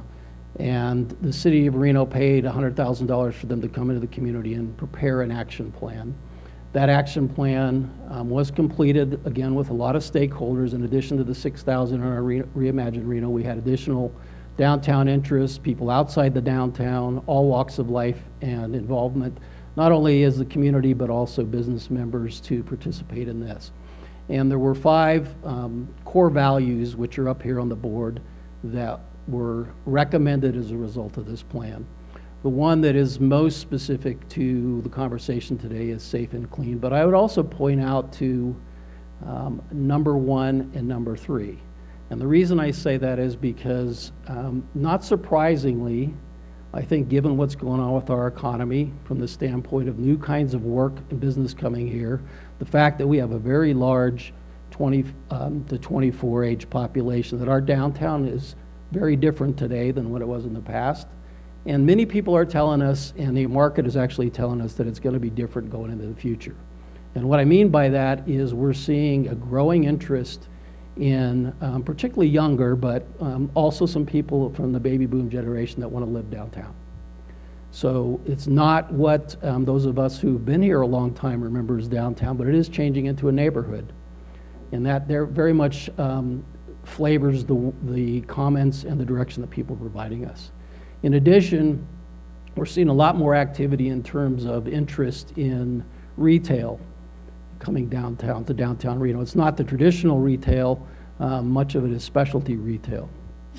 And then lastly, there are business interests in moving into the urban core, businesses that would come to our community and actually want that kind of environment. Not the suburban style low rise, but actually want to be downtown. So those particular things are unique and different and part of this planning effort, but it all comes back to, at the end of the day, creating a safe and clean environment so that we can facilitate those economic interests. So this chart breaks down the 3 areas from the recommendation of the Downtown Action Plan. And one of the things I'd point out to you, particularly as it relates to tourists, is that this is very much about experience. This plan is very much focused on what are people experiencing who live in our community, and perhaps most importantly to this group, what are the tourists, the people that come here and the people we want to come back again experiencing when they come to our community. And so these 9 areas were categories that were defined to help us provide some guidance on the actions as we move forward. And again, you can see on the upper hand, right-hand side, safe and clean as being an integral part of it. So what is a business improvement district? In the short, it is a self-imposed assessment. It's not a property tax, it's actually an assessment for a service provided. And it has to be by state law, requested and approved by the majority of the people who own property in the district, and the weight of the support is based on the assessed value of property, because the assessment's based on the value of property. So, for example, we have to come up with 51% of the assessed value in this district to support it. Right now, we are close to 63% support. So the people who are property owners, who live in this area, who work in this area, have said they're interested in us implementing this new assessment. And as you can see, the goals of the assessment are listed there, and I will come back again to safety and cleanliness. Constant theme you're going to see. This is not a unique program or model. It's actually used, as that very last bullet says, in over 1,000 communities in North America. So it is a process that's well known, and its outcome has, by our experience and what we've been told in our research, very successful in achieving its ends. So the most basic and probably most important thing to take away from this is that right now we have in the city of Reno, in our downtown, a special assessment district, which is a similar but different self-tax or self-assessment. That assessment district, which is levied against a specific geographic area, which I'll show in a minute, provides for 2 things. It provides for police services specifically, in addition to the base police services that would be provided, and it also provides money for maintenance and cleaning. And that particular strategy, the conclusion of our consultant, the conclusion of the council, and the conclusion of the staff, is not working to achieve our ends. So this is really about trying something different to get us into a better state, not only for downtown, not only for the city of Reno, but really for our community. And at the core of it is changing the dynamic by having a new approach. And the chief's going to talk a little bit about it from the police side, but the simplest way to think about this is if we want to change behaviors, we want to create a more safe and more clean environment, we have to engage those who are creating the problem. And what we found in our research and what our consultant is telling us is that a very effective method is to create what's called ambassadors. These are not police officers. These are not sworn, post-trained individuals. These are in fact people who are very well trained in the kinds of skills you need to engage with somebody who is challenging in terms of their behaviors. So the model here is we would move away from police being the only interveners to a group of people that are highly trained but different from police officers to engage those who are creating the challenging behavior. The one thing I would point out to you is that if this works, which we believe it will, it is a model that can be replicable to other areas. Because I know there will be a concern of people in the community saying, well, if we're just doing this downtown, what is it going to mean to the rest of the city? I would suggest to you that part of the challenge we have as a community is that there is a transient group of individuals that move from community to community. And the image and the response and the way we deal with that is very much known to that group. And so we have an opportunity here, by changing the way we do business, to make a statement about how we, Reno, Sparks, Washoe County, respond in terms of this critical situation. And that's really what we're talking about. So this is not specifically downtown. This is not Reno-centric. This is about us as a community dealing with a very important social issue and trying a new and different strategy to get us further down the road to where we want to be. So this map, very quickly, is the boundary of the assessment district. And just by reference, to the north, it actually touches the south edge of the university on 9th Street, runs along I-80, Keystone, to the north. To the south would be California Avenue, and then the westernmost edge is Wells Avenue. So it is traditionally what I think most of us would think of as the core downtown, maybe a little bigger than the true traditional downtown, but these are the properties that will be assessed this levy. So right now, a special assessment district, which will go away, raises about $1.9 million a year. This new business improvement district will raise 2.3. So it will actually be a larger amount coming from these individuals in downtown. And as you can see here, what does change is right now that 1.9 is going totally to police officers and cleaning and maintenance. This is the preliminary budget that shows how that money will be reapportioned. And at the root of the request we're going to make today is the fact that the $1.6 million that goes currently to the police department would be reduced down to $725,000. This is a graphic that talks about the group that's going to actually be operating this business improvement district. It's not the city of Reno that makes the decisions with this money that's assessed. It's actually a downtown management organization, which is made up of 13 to 15 individuals representing all sectors of the downtown. The three highest paying property owners are participating, but there are also residents that don't own property. There are businesses that are tenants but don't own property, and then there are business owners. So it's a very broad group. And this reflects the groups that are going to have a very big impact on how we move forward with that downtown management organization and the way that board responds. And so you can see there that, particularly from the tourism standpoint, it's going to be very important for the RSCVA to engage with the downtown management organization. You just talked earlier about the multiple facilities that are in downtown Reno that are part of the tourism equation. This group's going to be very active in terms of guiding how and what we do downtown. And so it's going to be very important for them to correspond and interact with RSCVA. In addition, for those of you who don't know the acronym, Washoe County Health and Human Services is the agency in our region that provides mental health and community service and social work needs in our community. So that's why they're a big player here. It's going to take all of these groups working together if we're going to make a difference in terms of what it is we create as a brand or product in downtown Reno. And my last slide before I hand it over to the chief is, what is the specific request?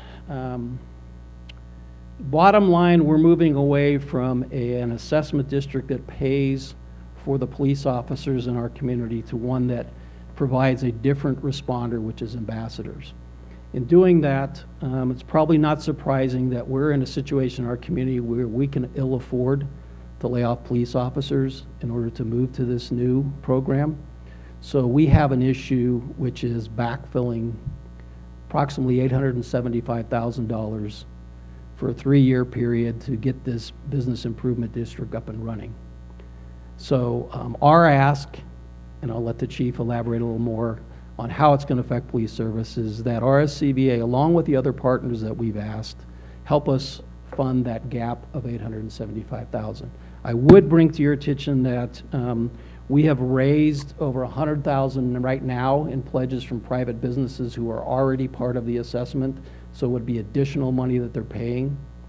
We've also heard preliminarily from RTC that they are in for about $150,000 a year, and we've also heard from the state NDOT that they are in for another $100,000, both of which have very important assets downtown.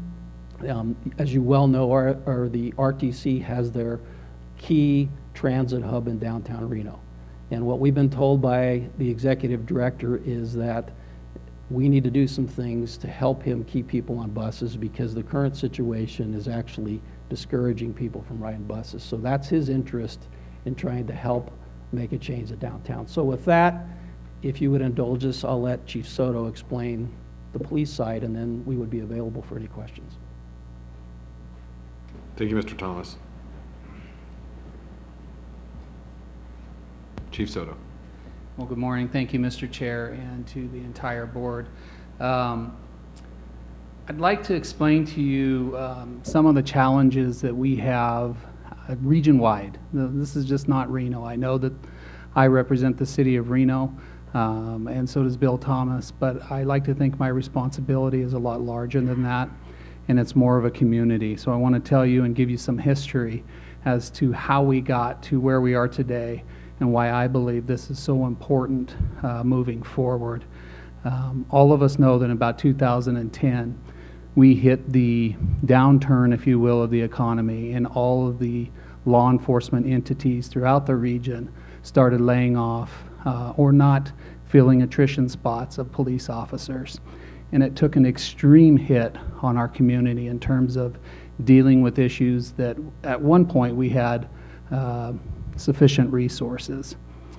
Since that time, we've done a lot of things to stretch our resources and reallocate resources, and that's what I want to share with you today. And then I also want to share with you why I feel that this is important for this group. I like to think that the Reno Police Department, much like the RSCVA, I want to make our community a more pleasant place to be. First of all, I want it to be safe, but I also want people to want to come here and to be able to enjoy all the attractions that we have within our region. So what we do now, just to give you an idea, is every single month myself, as well as all of our federal partners and local partners, which would be Sparks PD, Washoe County Sheriff's Office, the FBI, the DEA, everybody that has an effect or an impact on safety of this region, meet monthly, and we have started using a more regional approach and borrowing each other's resources, if you will. You'll see that a lot of our teams in the last 5 to 10 years at the Reno Police Department have been regionalized, because what we learned is that crooks, now I'm putting this in the context of crime, they don't understand what city lines are, and they don't really care where they're committing a crime. Now, this particular topic that we're talking about, people with homeless issues or mental health or drug addiction, it's the same philosophy. We have a beautiful river that runs right down the middle of our community from Reno to Sparks, and it's a very inviting river. It's unlike a lot of other rivers that run through communities in this country, and it attracts that demographic. So our challenge is, how do we get these individuals resources not just through the Reno Police Department, but through our entire community. And I think this bid is going to show you some of that. So what we did at the Reno Police Department is we put a lot of different programs into place, such as our CAO team, which is our community action officers who deal with specific problems. Many of those are related to homelessness or mental health. We have our MOST team, which are health professionals that are provided through Washoe County, Reno Police Department, Sparks Police Department, all work with them, and they deal with mental health issues. They're professionals that are trained to help these individuals, and they also have access to resources. We have our downtown walking team, our help team, and our downtown walking team and our health team, one of their goals is to reunite these individuals with family. You have to think about the clientele that we're talking about. Many of these individuals, they don't have anything. They have no support, they have no home, and they're living out in our environment. It is our responsibility to find resources for these individuals. And then we have Crossroads, which is a great program in helping these people.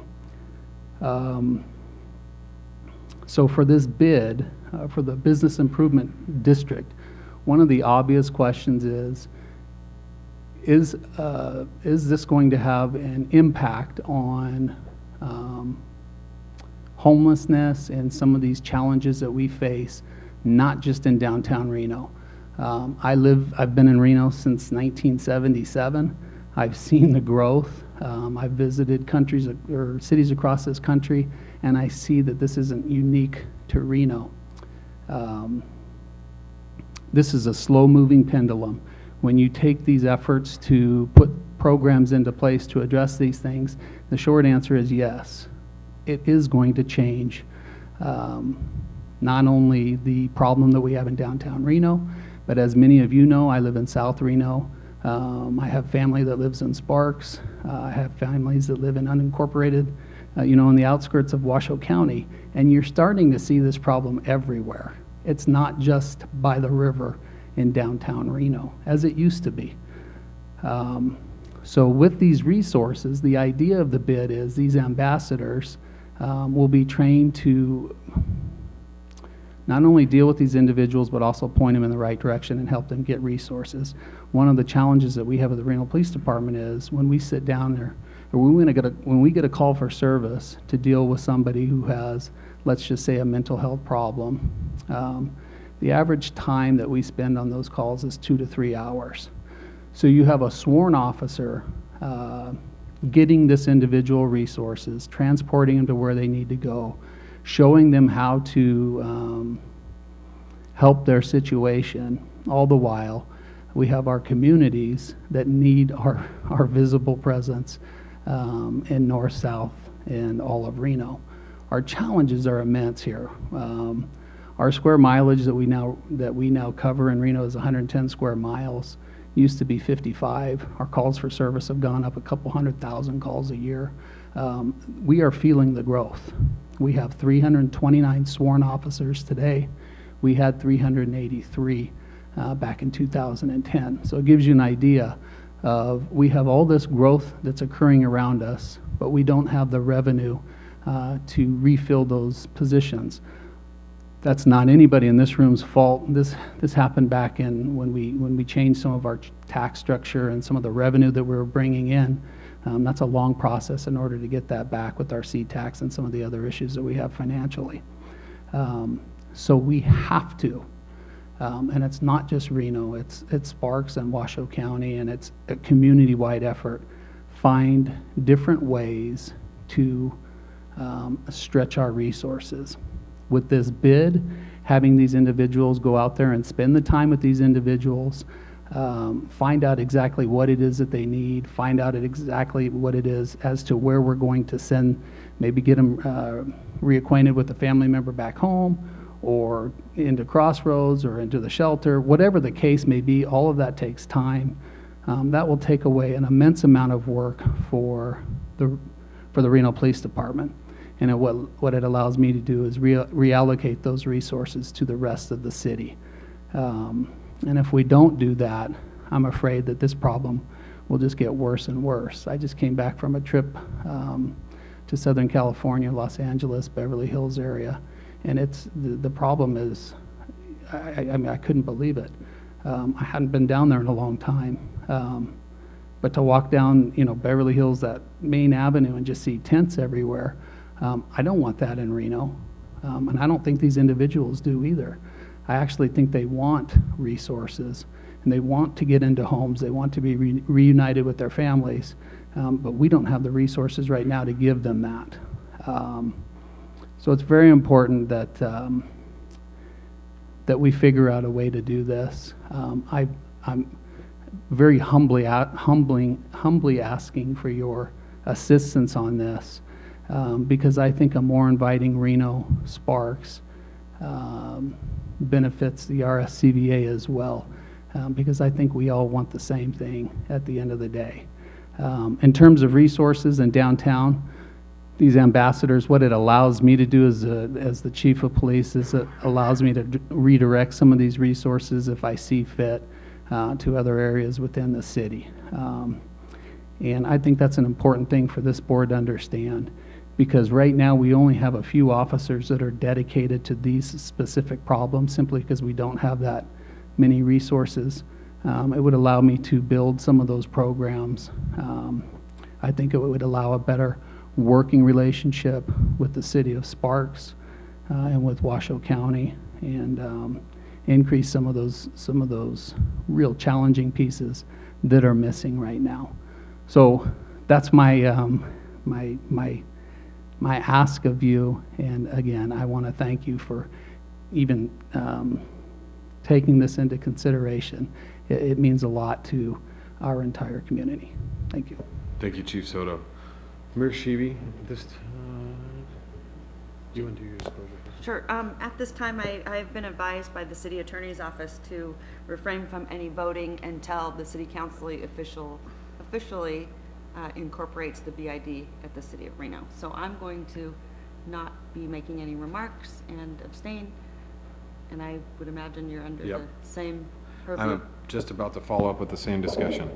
At this time, I also will make a disclosure that I am a member of the 501c3 initial group devised to create the BID, and at this time I'll be abstaining from any further discussion based upon legal counsel and refrain from the vote. So at this time I will be leaving the room, and we will turn the discussion over to the Vice Chair for further discussion. Thank you. Thank you. So, any questions from the board? And this is one time where the S is not silent. Mr. Murdoch. I just have to disclose for the record. El Dorado owns property that is located in the bid, and it will be subject to assessments from the bid. But I have no significant pecuniary interest or commitment which would affect independent judgment or a reasonable person to participate on this item. Thank your lawyer for that disclosure. Yes. Anyone else? Any other comments? Mr. Caraselli? We're looking for remarks. Remarks, and then we'll move into I just want to share a quick story from my standpoint. If we have any other questions for Mr. Thomas or Chief Soto. Yes, sir. Who are some of the other entities or individuals who are asking to come in and be part of the program? So to repeat the question, it's who else is going to be helping us fund this gap? Correct. We have asked, from the government standpoint, well, first of all, let me say from the City of Reno's standpoint is we are funding potentially up to an additional $500,000 for this backfill. Washoe County is participating, and actually, even though they don't have to, is contributing to the business improvement district. Traditionally, the governments would not pay for these assessments, so both the City of Reno, an additional $130,000 is coming from the City of Reno, so basically $630,000 to deal with this. Washoe County is contributing the assessments. We have made asks of and have talked to Apple. We've talked to Renown. We've talked to RTC, NDOT, all of the properties downtown, the tri-properties that are contributing additionally. We've talked to Mr. Jacobs, who purchased the Sands and is purchasing property downtown. Trying to think who else. Pretty much everybody who has property downtown. We have some small engineering firms that are contributing, that have offices downtown. We've reached out to the Siegel Group. We've reached out to pretty much everybody who has a business or a property downtown to help contribute. And we've got a lot of pledges. We have firmly about 100,000, but I think we're going to get more than that. And I guess I would suggest to you that this is not a traditional approach or ask. This is a 3-year transition over to this new program that allows us to figure out how we get from where we are today to where we're going to be. This is not an ask in perpetuity to say the RSCVA should pay for police officers. This is a transition from one thing to another, and that's why we're asking everybody in the community, including RSCVA. Mr. Wowo. Thank you, Mr. Thomas and Chief Soto. Couple questions really is I'm interested to see if there's a plan to eventually merge with other agencies or entities, such as if Sparks were to form their own, or if Midtown were to form their own, or South Reno to form their own, if there's a way or any kind of foresight into thinking about merging those. The reason why I ask that question is because if we're going to be funding this downtown bid, and let's just put it out there, in a couple of years that Sparks decide that they want to start their own, and they're going to come to us and ask us for money as well, it starts dipping into the general fund of how we're able to actually fund all of this. So is there potential to make this or expand this quicker than the myopic downtown area? Maybe look at Midtown, because I think Midtown, with the growth that we're having in Reno in general, is going to explode faster than we all imagined or wanted. And then Sparks may end up having the same issues that downtown Reno is having with their expansions down on Victorian. Well, certainly that's a possibility, and I think that the opportunity for Sparks, or the interest of Sparks and Midtown to do this, is going to be how successful does it work in downtown. So if in fact it does what all of us think it will do, which is make a difference, I would not be surprised, and obviously I can't speak for the city of Sparks, that they don't explore the same similar or something that's parallel to this. And I think Midtown may or may not.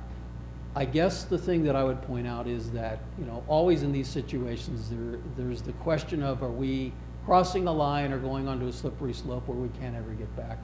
And I would suggest to you that you make your decision based on the facts of the situation. And if in fact it makes sense in this case to help us out, and somebody, be it Midtown or Sparks, can come back and make the same compelling argument with the same facts, then maybe that would be warranted.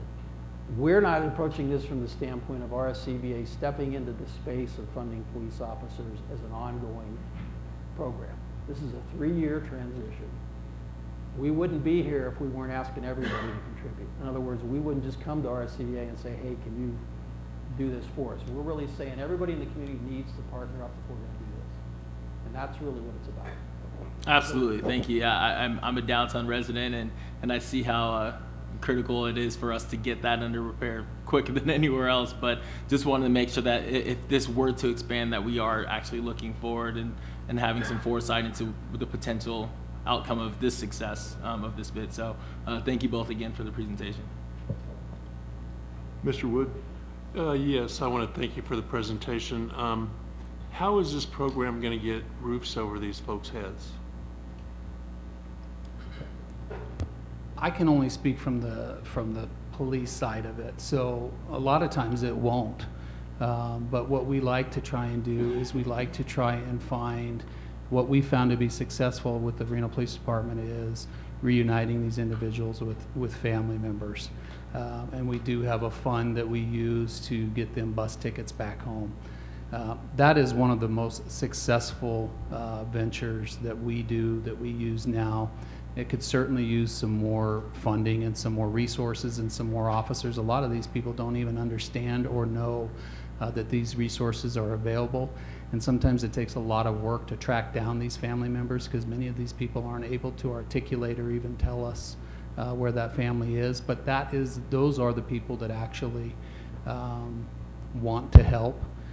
more so than anybody else. In terms of roofs over heads, some of the rehabilitation that a lot of our programs provide these individuals, whether it be medications or professional help, can really get these individuals to work and maintain a job, and actually be able to pay for, rent, even if it's, for them, a room or a roof over their head isn't a lot. I mean, to them, it's monumental.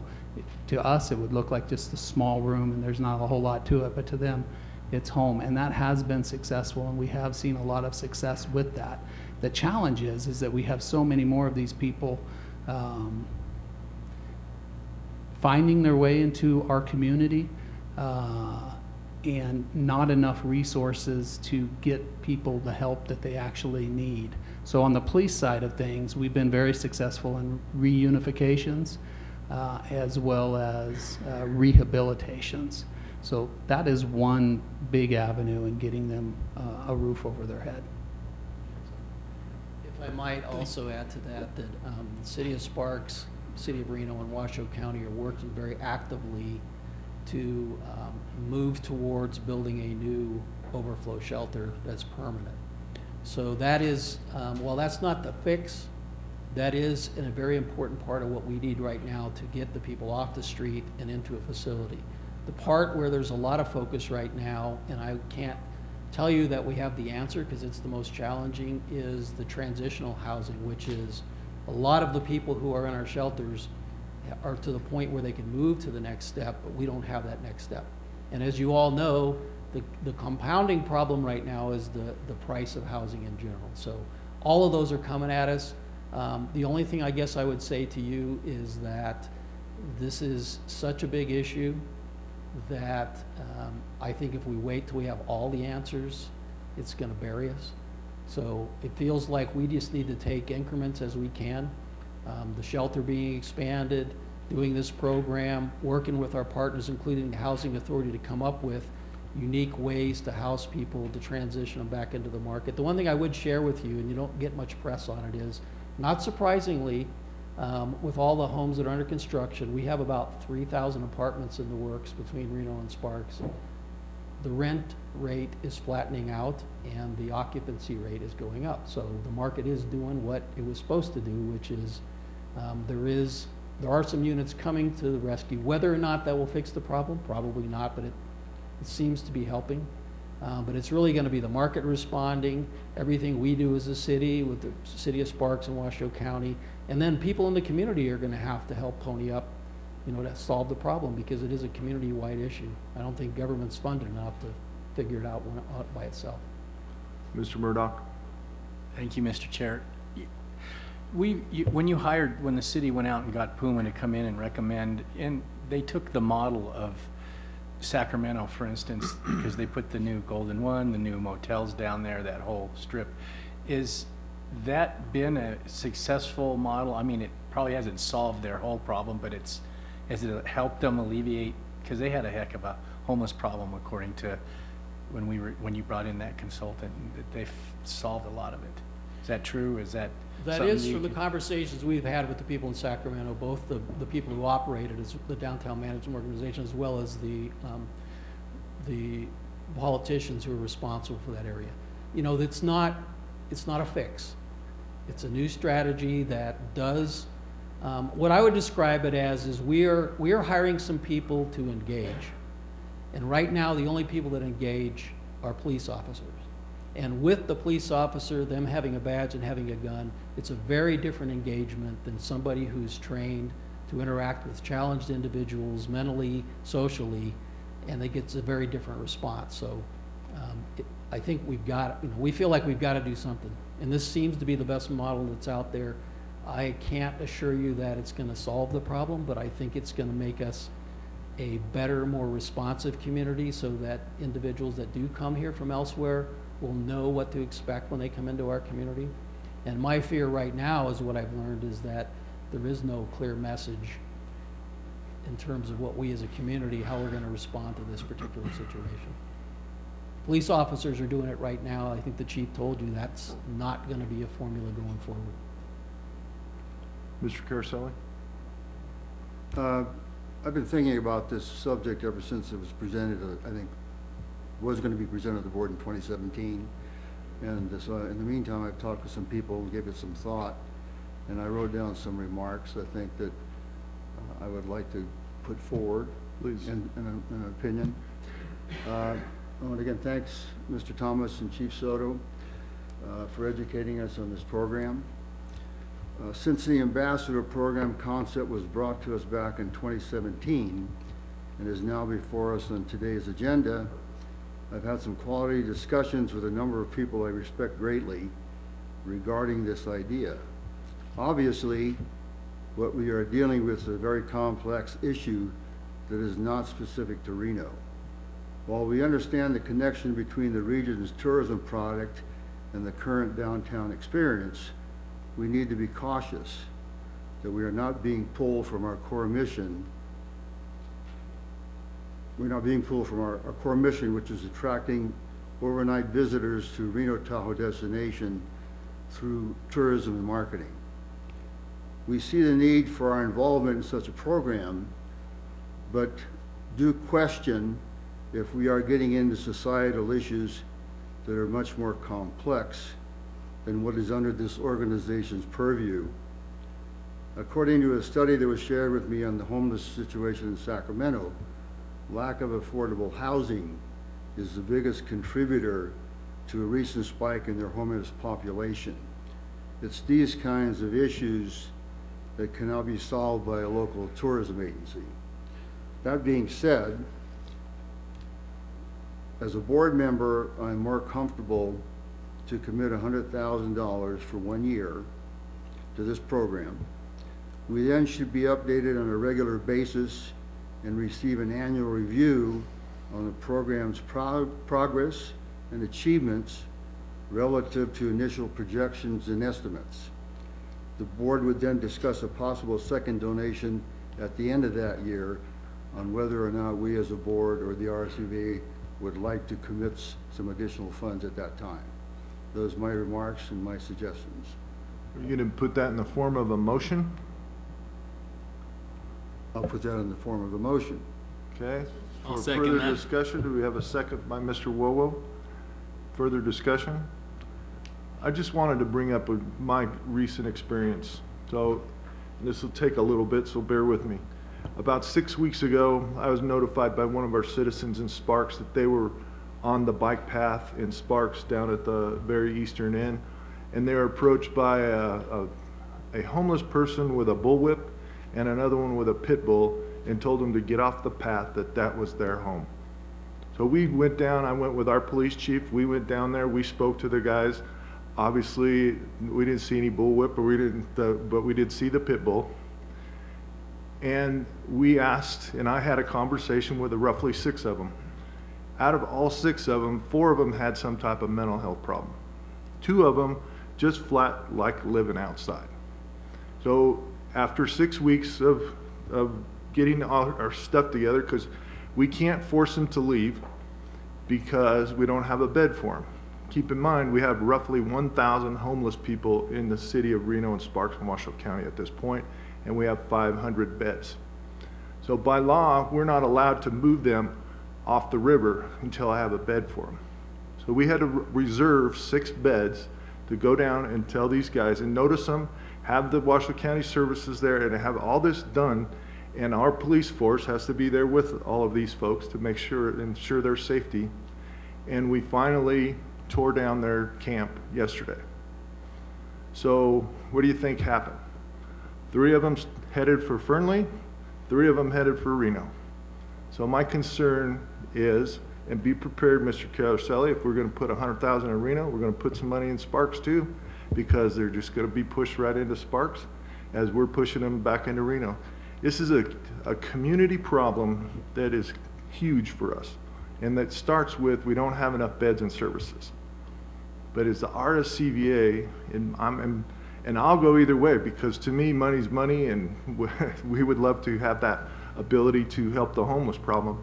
But this is a bigger problem than just $100,000 out of the RSCVA or even $1 million for the city of Reno. It's a multi-million-dollar problem for the entire region that we have to handle. And and these folks have rights. That some of them have more rights than you would think. You know, by the fact that once they're there for 48 hours, that's now their domicile. Now that jumps into a whole different set of rights for them. So there's a lot that goes into this. I just want to be prepared that if we do the BID for Reno, we're going to push those homeless folks into Midtown, into South Virginia, into Sparks. We just identified 40 homeless folks on the Nugget Avenue yesterday that camped in between. It's a great spot, but we just identified for them. There's 40 of them there, and they're right on next to the Nugget property and the railroad tracks. So they're everywhere, and I'm not saying this in a bad way, because the majority of them have some type of mental problem, and they need help for that. And medication a lot of times will save that, but they don't have the resources nor the ability to fight it. So for us, my plea to you is, yes, if we want to address it from the RSCVA standpoint, that would be awesome. But keep in mind that we're going to get requests from other entities coming down the road here. And if this is truly what the mission of the RSCVA is. Mr. Caraselli. I scanned the Sacramento report, and no matter what they've done, homelessness continues to climb at a 30% rate. So, and that's pretty much a national figure. So homelessness in the country is a big issue. But as I said, we as a tourism agency certainly have, I'd say, skin in the game, but I think we have to certainly be careful that the majority of our skin in the game is to bring our core mission, to follow our core mission, which is bring more people to Reno. Yes, Mr. Murdoch. So you have tourism and you have conventions. We are now embarking on a new contract with a big-time company, SMG. What you're looking at, yeah, this isn't the fix-all to solve-all, but until all the entities, the county commission, Sparks, Reno, the state get together, there's bigger fish to fry. But consider this: Safari Club doesn't just stay out here; they stay everywhere. So an ambassador might move that person along that won't bother the Safari Club or the interbike person walking down to the river because we have a beautiful river, or taking a walk to Midtown. People do walk or walk up to the university. It's bigger than that. This is a tourism piece of the pie because we need all the rooms to bring in all the conventions that they're using the SMG's headquartered. I mean, Interbike's headquartered downtown. So coming this August or this September, you're going to want the best foot forward. I don't know what else to do. I mean, I don't think this is the end all either. I think we all want to be careful with money, but it's an approach. You know, maybe Chief Soto's officers can come down to Midtown or can go out to North Valleys or can come to, you know, can do some things because the ambassadors. But until we try it, I mean, I don't know. What's the alternative? Give me the answers. You know, that's what you guys get to vote on. I get to deal with it every day in Sparks. Any other comments? Yes, Mr. Wood. Yeah, you know, anytime you're dealing with social service issues, they have varying degrees of success. There's no doubt about it. I come from a family of social workers and have seen it. That's why one of the reasons I asked about roofs over these people's heads, because it's not going to go away until these people do have roofs over their heads.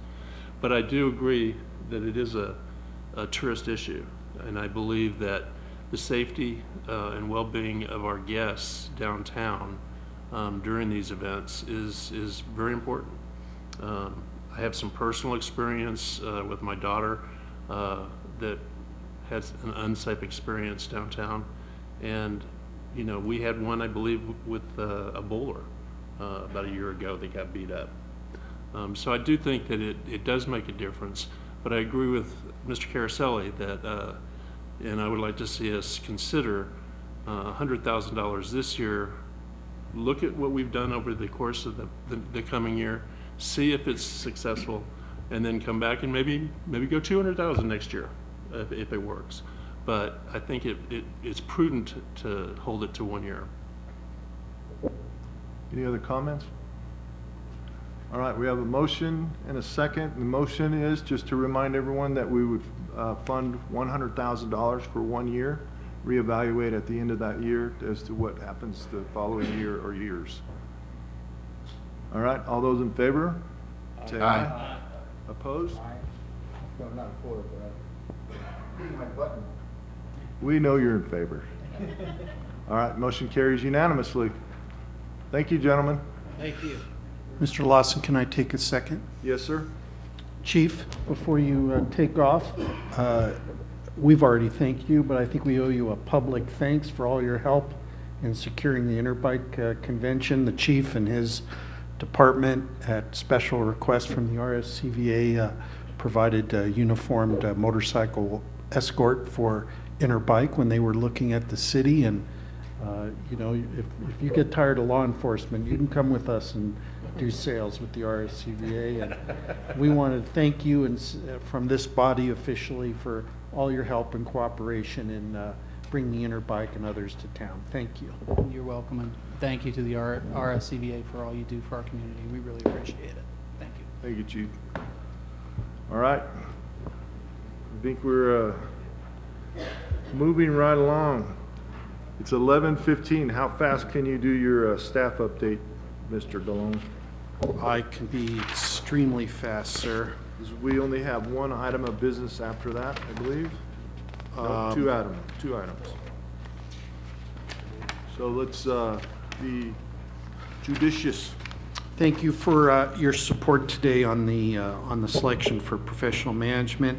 Moving on into just some other areas, our collaborative work with the Airport Authority on increasing air service during Interbike and Safari conventions moving forward. We've had outreach to Southwest, Alaska, and Frontier Airlines, and everything's moving along on target. At the end of this month, February, PHG Consulting Chinese team will be here in Northern Nevada for a complete site inspection of the destination. From this site inspection, Chinese tour itineraries will be developed and marketed for the Chinese market. We will report to the board at our March meeting as to the results and highlights of their visit. Ranson Webster, chairman of the board of the National Automobile Museum Harrah's Collection, has reappointed the RSCVA to a seat on the board of directors of the museum. After some absence by the RSCVA, we are now back on that board. And in both tourism and convention sales, in just a few minutes, we will be reporting on the favorable results of the first 2 quarters of the fiscal year. We are well ahead of pace in meeting our objectives and quotas for the year. And Mr. Larraguetta will give a complete report. How about right now, Michael? Or Esther, you're going to go first. Esther in marketing will go first. Thank you, members of the board. Marketing just has a few key points we want to point out. We had Decker Royal, our national public relations firm, in last week with a media fam. We've already realized some great exposure from that. The initial social media push was 1.3 million impressions with that. And as of this morning, I got a report that Harper's Bazaar picked up a story with 9 million unique visitors per month on that. So during that time while Decker Royal was in town, they had an opportunity to meet with all of our key stakeholders and had tours of their facilities, and was able to get more familiar with our destination. You have in front of you 2 new collateral pieces that kind of round out our selection of new branded materials. Our visitor planner just was delivered yesterday. It smells still hot off the press. And our 2018 events guide. We're currently working on doing a social media influencer and integrated marketing event that will take place in early summer. And we're currently also working very closely with Interbike and our sales team to help with their marketing efforts as they get ready for their September convention. And that's all I have to report. Thank you. Thank you, Esther. Mr. Chairman, respected board members, I'll be providing a quick update on the December scorecard and also where we're at year to date. First of all, on the marketing side, December visitation increased 4.2% over prior year, and for the year is up 6.3%. Going down to strategic plan priority number 2 in terms of tourism, for the month of December, we saw a significant shift in room night production from travel wholesale and international receptive operators to the online travel agent segment and travel agents. Travel wholesale showed a sharp decline of 47.8%, and also tour operators declined 26.6% in the month of December. We primarily attribute that to a campaign that we ran in the second quarter in the OTA segment, and it was a joint marketing campaign with numerous stakeholders involved. And we basically saw a market shift from the traditional wholesale and receptive side to the online travel agents. The online travel agent production for the month was up 21.3%, going from 42,000 to north of 51,000. Also, the travel agent segment increased 33%, from 8,000 to 10,000. From an overall tourism segment perspective, for the month of December, production is up 14.3%, and for the year-to-date numbers, we're also up 13.2%, and in terms of numbers and volume that represents, it's from 354,000 to just north of 408,000. In the segment for convention sales, going down the scorecard, for the month of December, the group and meeting room nights increased 268% from prior year, 25,000 to 93,000. Of course, most of that was attributed to 3 of the 5 years of Interbike going definite in the month of December. That represented 63,000 room nights of the 93,000 that were booked in the month. There were no cancellations in the month, so the net produced room nights matched the gross number. Convention produced room nights specifically for the convention segment was up 10.1% from prior year, from 22,000 to 24,600, and we also saw sports obviously seeing significant increase of over 2,200% due to Interbike going from 2,867 to 68,419. The month of December produced 20 definite group bookings, resulting in 93,000 plus room nights. Segments that were booked in the month of December include consumer, cultural, educational, government, health, medical, high-tech, sports, and trade. Year-to-date, convention sales has increased 8.9% over the prior year, sitting at 155,000 produced room nights versus 141 prior year. In terms of room night goals through the first 6 months of this fiscal year, the sales team sits at 162% over goal. Per the board's request, we have also provided you with the most current month of convention numbers. For the month of January, production was at 23,121 room nights against a goal of 16,942, or 126.7% over the goal for the month of January. Through January of 2018, definite group room nights equals 178,450 against the annual goal of 260,000. That puts us at 69% to goal through 7 months, as Mr. DeLone indicated, pacing well ahead of where we need to be by the end of the fiscal year. Quick update on staff. I'm pleased to announce that we have filled the last vacant position on the team, and we've hired a regional director of convention sales for Northern California and the state of Nevada. Mr. Charles Mullins' employment will commence on March the 5th. Charles' professional experience includes 7 years in Las Vegas as a national sales manager and the last 6 years as a director of sales and marketing at a top Floridian resort. Charles will reside in the Sacramento area. In November's board meeting, former board member Mr. John Farahi requested that the RSCVA consider acquiring data that provided a comparison of occupancy, average daily rate, and RevPAR for all room night segments, and specifically the group segment. Dr. Howard Olson of On Strategy is here today to discuss these results provided by Smith Travel Research for the entire calendar year of 2017. Howard? Howard Olson, On Strategy for the record. This one. Thank you. Mike, I'm not sure that I see this in the packet. It was a handout. Everybody, all the board members have it, in addition to the January results. So everybody does. Okay. Because excuse me, I didn't see it in this packet. Sorry. So as Mr. Larrick had just suggested that past board member John Fry had requested that we have some type of comparison beyond just our specific numbers, you know, year over year within ourselves. So we reached out to a couple different sources to get some information, and Smith Travel seems to be the best place to get some information.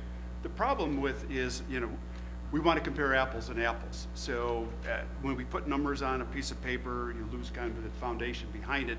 So we spend a little bit extra time trying to pull all this stuff together. And so what we do have at this point, we wanted to have an overall, we wanted to have a group convention, we wanted to have leisure side of it, and we don't have an apples to apples on the leisure side.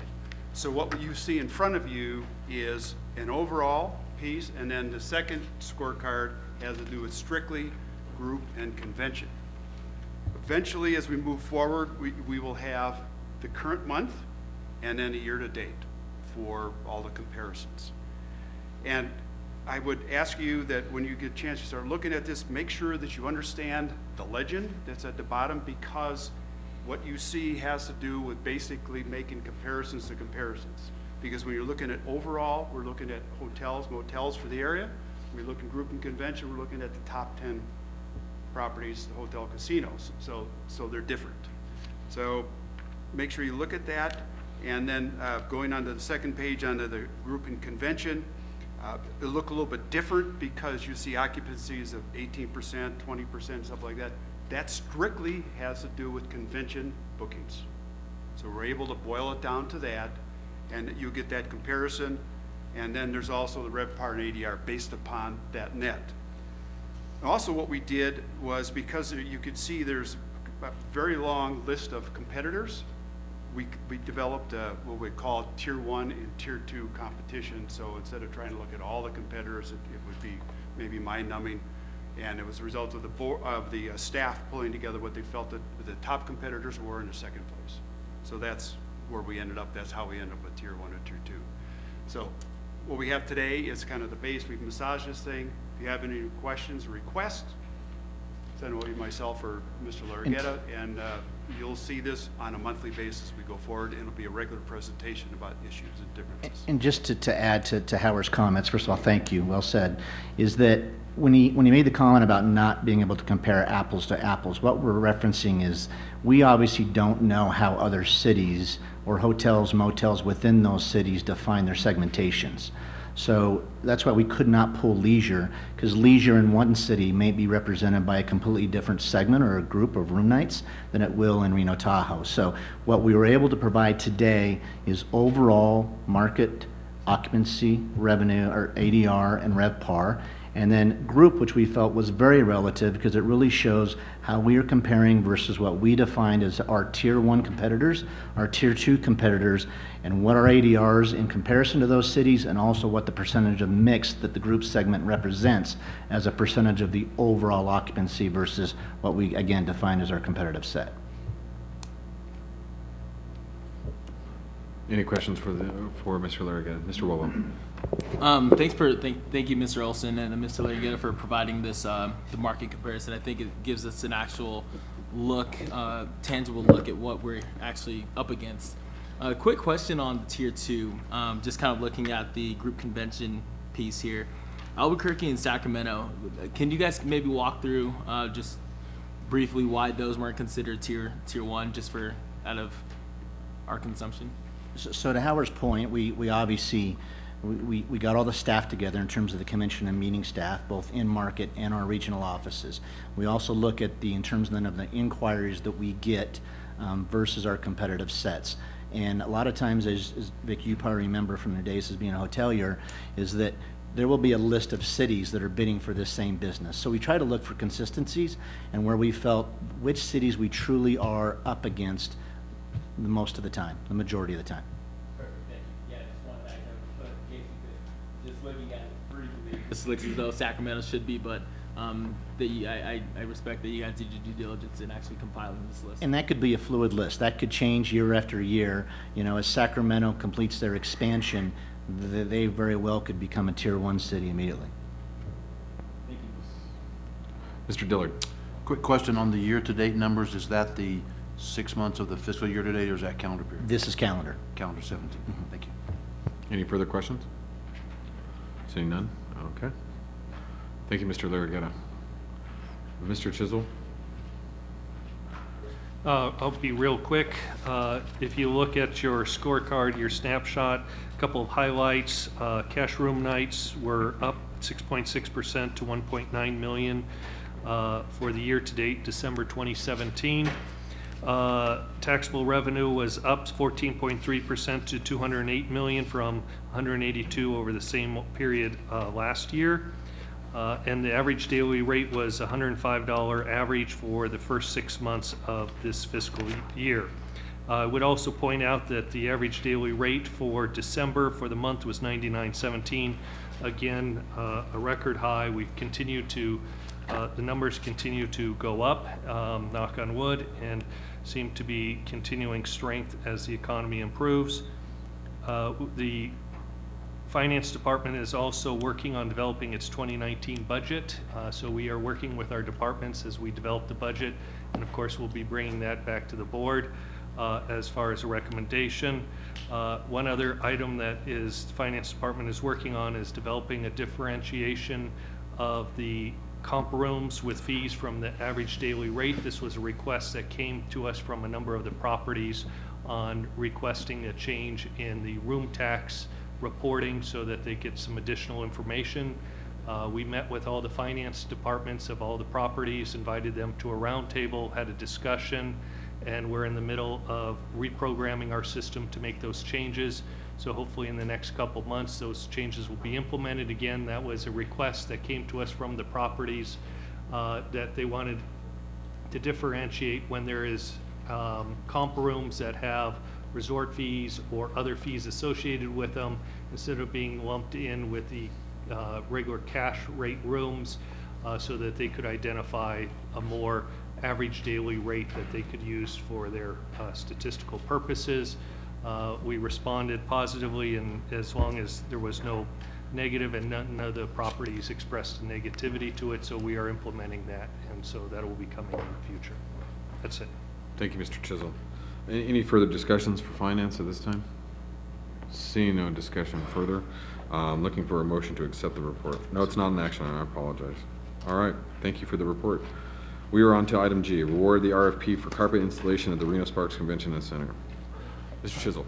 This is real quick. We went out to bid for carpeting, replacing the carpet at the Reno Sparks Convention Center, which is budgeted in this year's budget. We had 3 bidders, Durkin, Tandis, and Shaw all bid. The lowest bidder was Shaw Carpet at $734,000. The next was Durkin at $768,000. Tandis did not bid that the carpet squares, so they were considered non-responsive. The idea is that this will be carpet squares throughout, except for in the ballroom, which will be broadloom or rolled carpet. And the design has not been set yet. We are going to be working with Shaw and our TKS, our architect, to develop a design. So at this point, no color or scheme has been identified. All right, thank you very much. Looking for a motion to accept. Mr. Chair, hold on one second. Yes, Madam Chair. So, Mr. Chisel, you did get 3 proposals, or it looks like 2? Well, there were 3 proposals, but one did not bid the option of the carpet tile. So the 2 bids that had the carpet tile were Shaw at $734,000, and Durkin total price was $768,000. All right, I appreciate the comparison to see the difference in the RFP process. Mr. Dillard. We have a motion from Mr. Dillard. Do I have a second? Second. Second from Mr. Wobo. All those in favor signify by saying aye. Aye. All those opposed? Motion carries unanimously. We are on to item H. Approval of on-strategy strategic performance management and visitor origination analysis, scope of work for fiscal year 18-19. Mr. DeLone. This is a renewal of OnStrategy's annual agreement. OnStrategy is our administrator for a strategic long-range plan and other management consultancies, and staff recommends that to the board that OnStrategy's agreement be renewed for a period of 1 year from July 1, 2018 through June 30, 2019 at the rate of $127,000. Any discussion? Looking for a motion. Mr. Carusel. Move to approve. I have a motion. Do I have a second? I have a motion, second by Mr. Murdock. All those in favor signify by saying aye. Aye. All those opposed? Motion carries unanimously. We are on to item I, board member comments regarding future items for future meetings. Any discussion, any items that would like to be introduced for a later time of day? All right, seeing none. Looking for, I don't have any public comment signed in at this time. Is there anybody wishing to speak in public comment? Seeing no public comment, we'll close the public comment, bring it back to the board. We are adjourned. Thank you.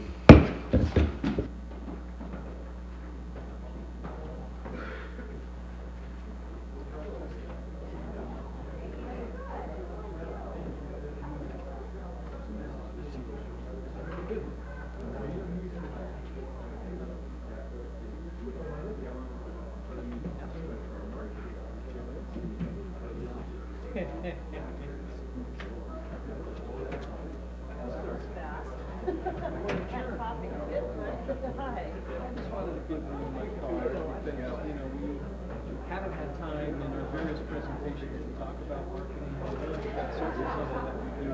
How you doing?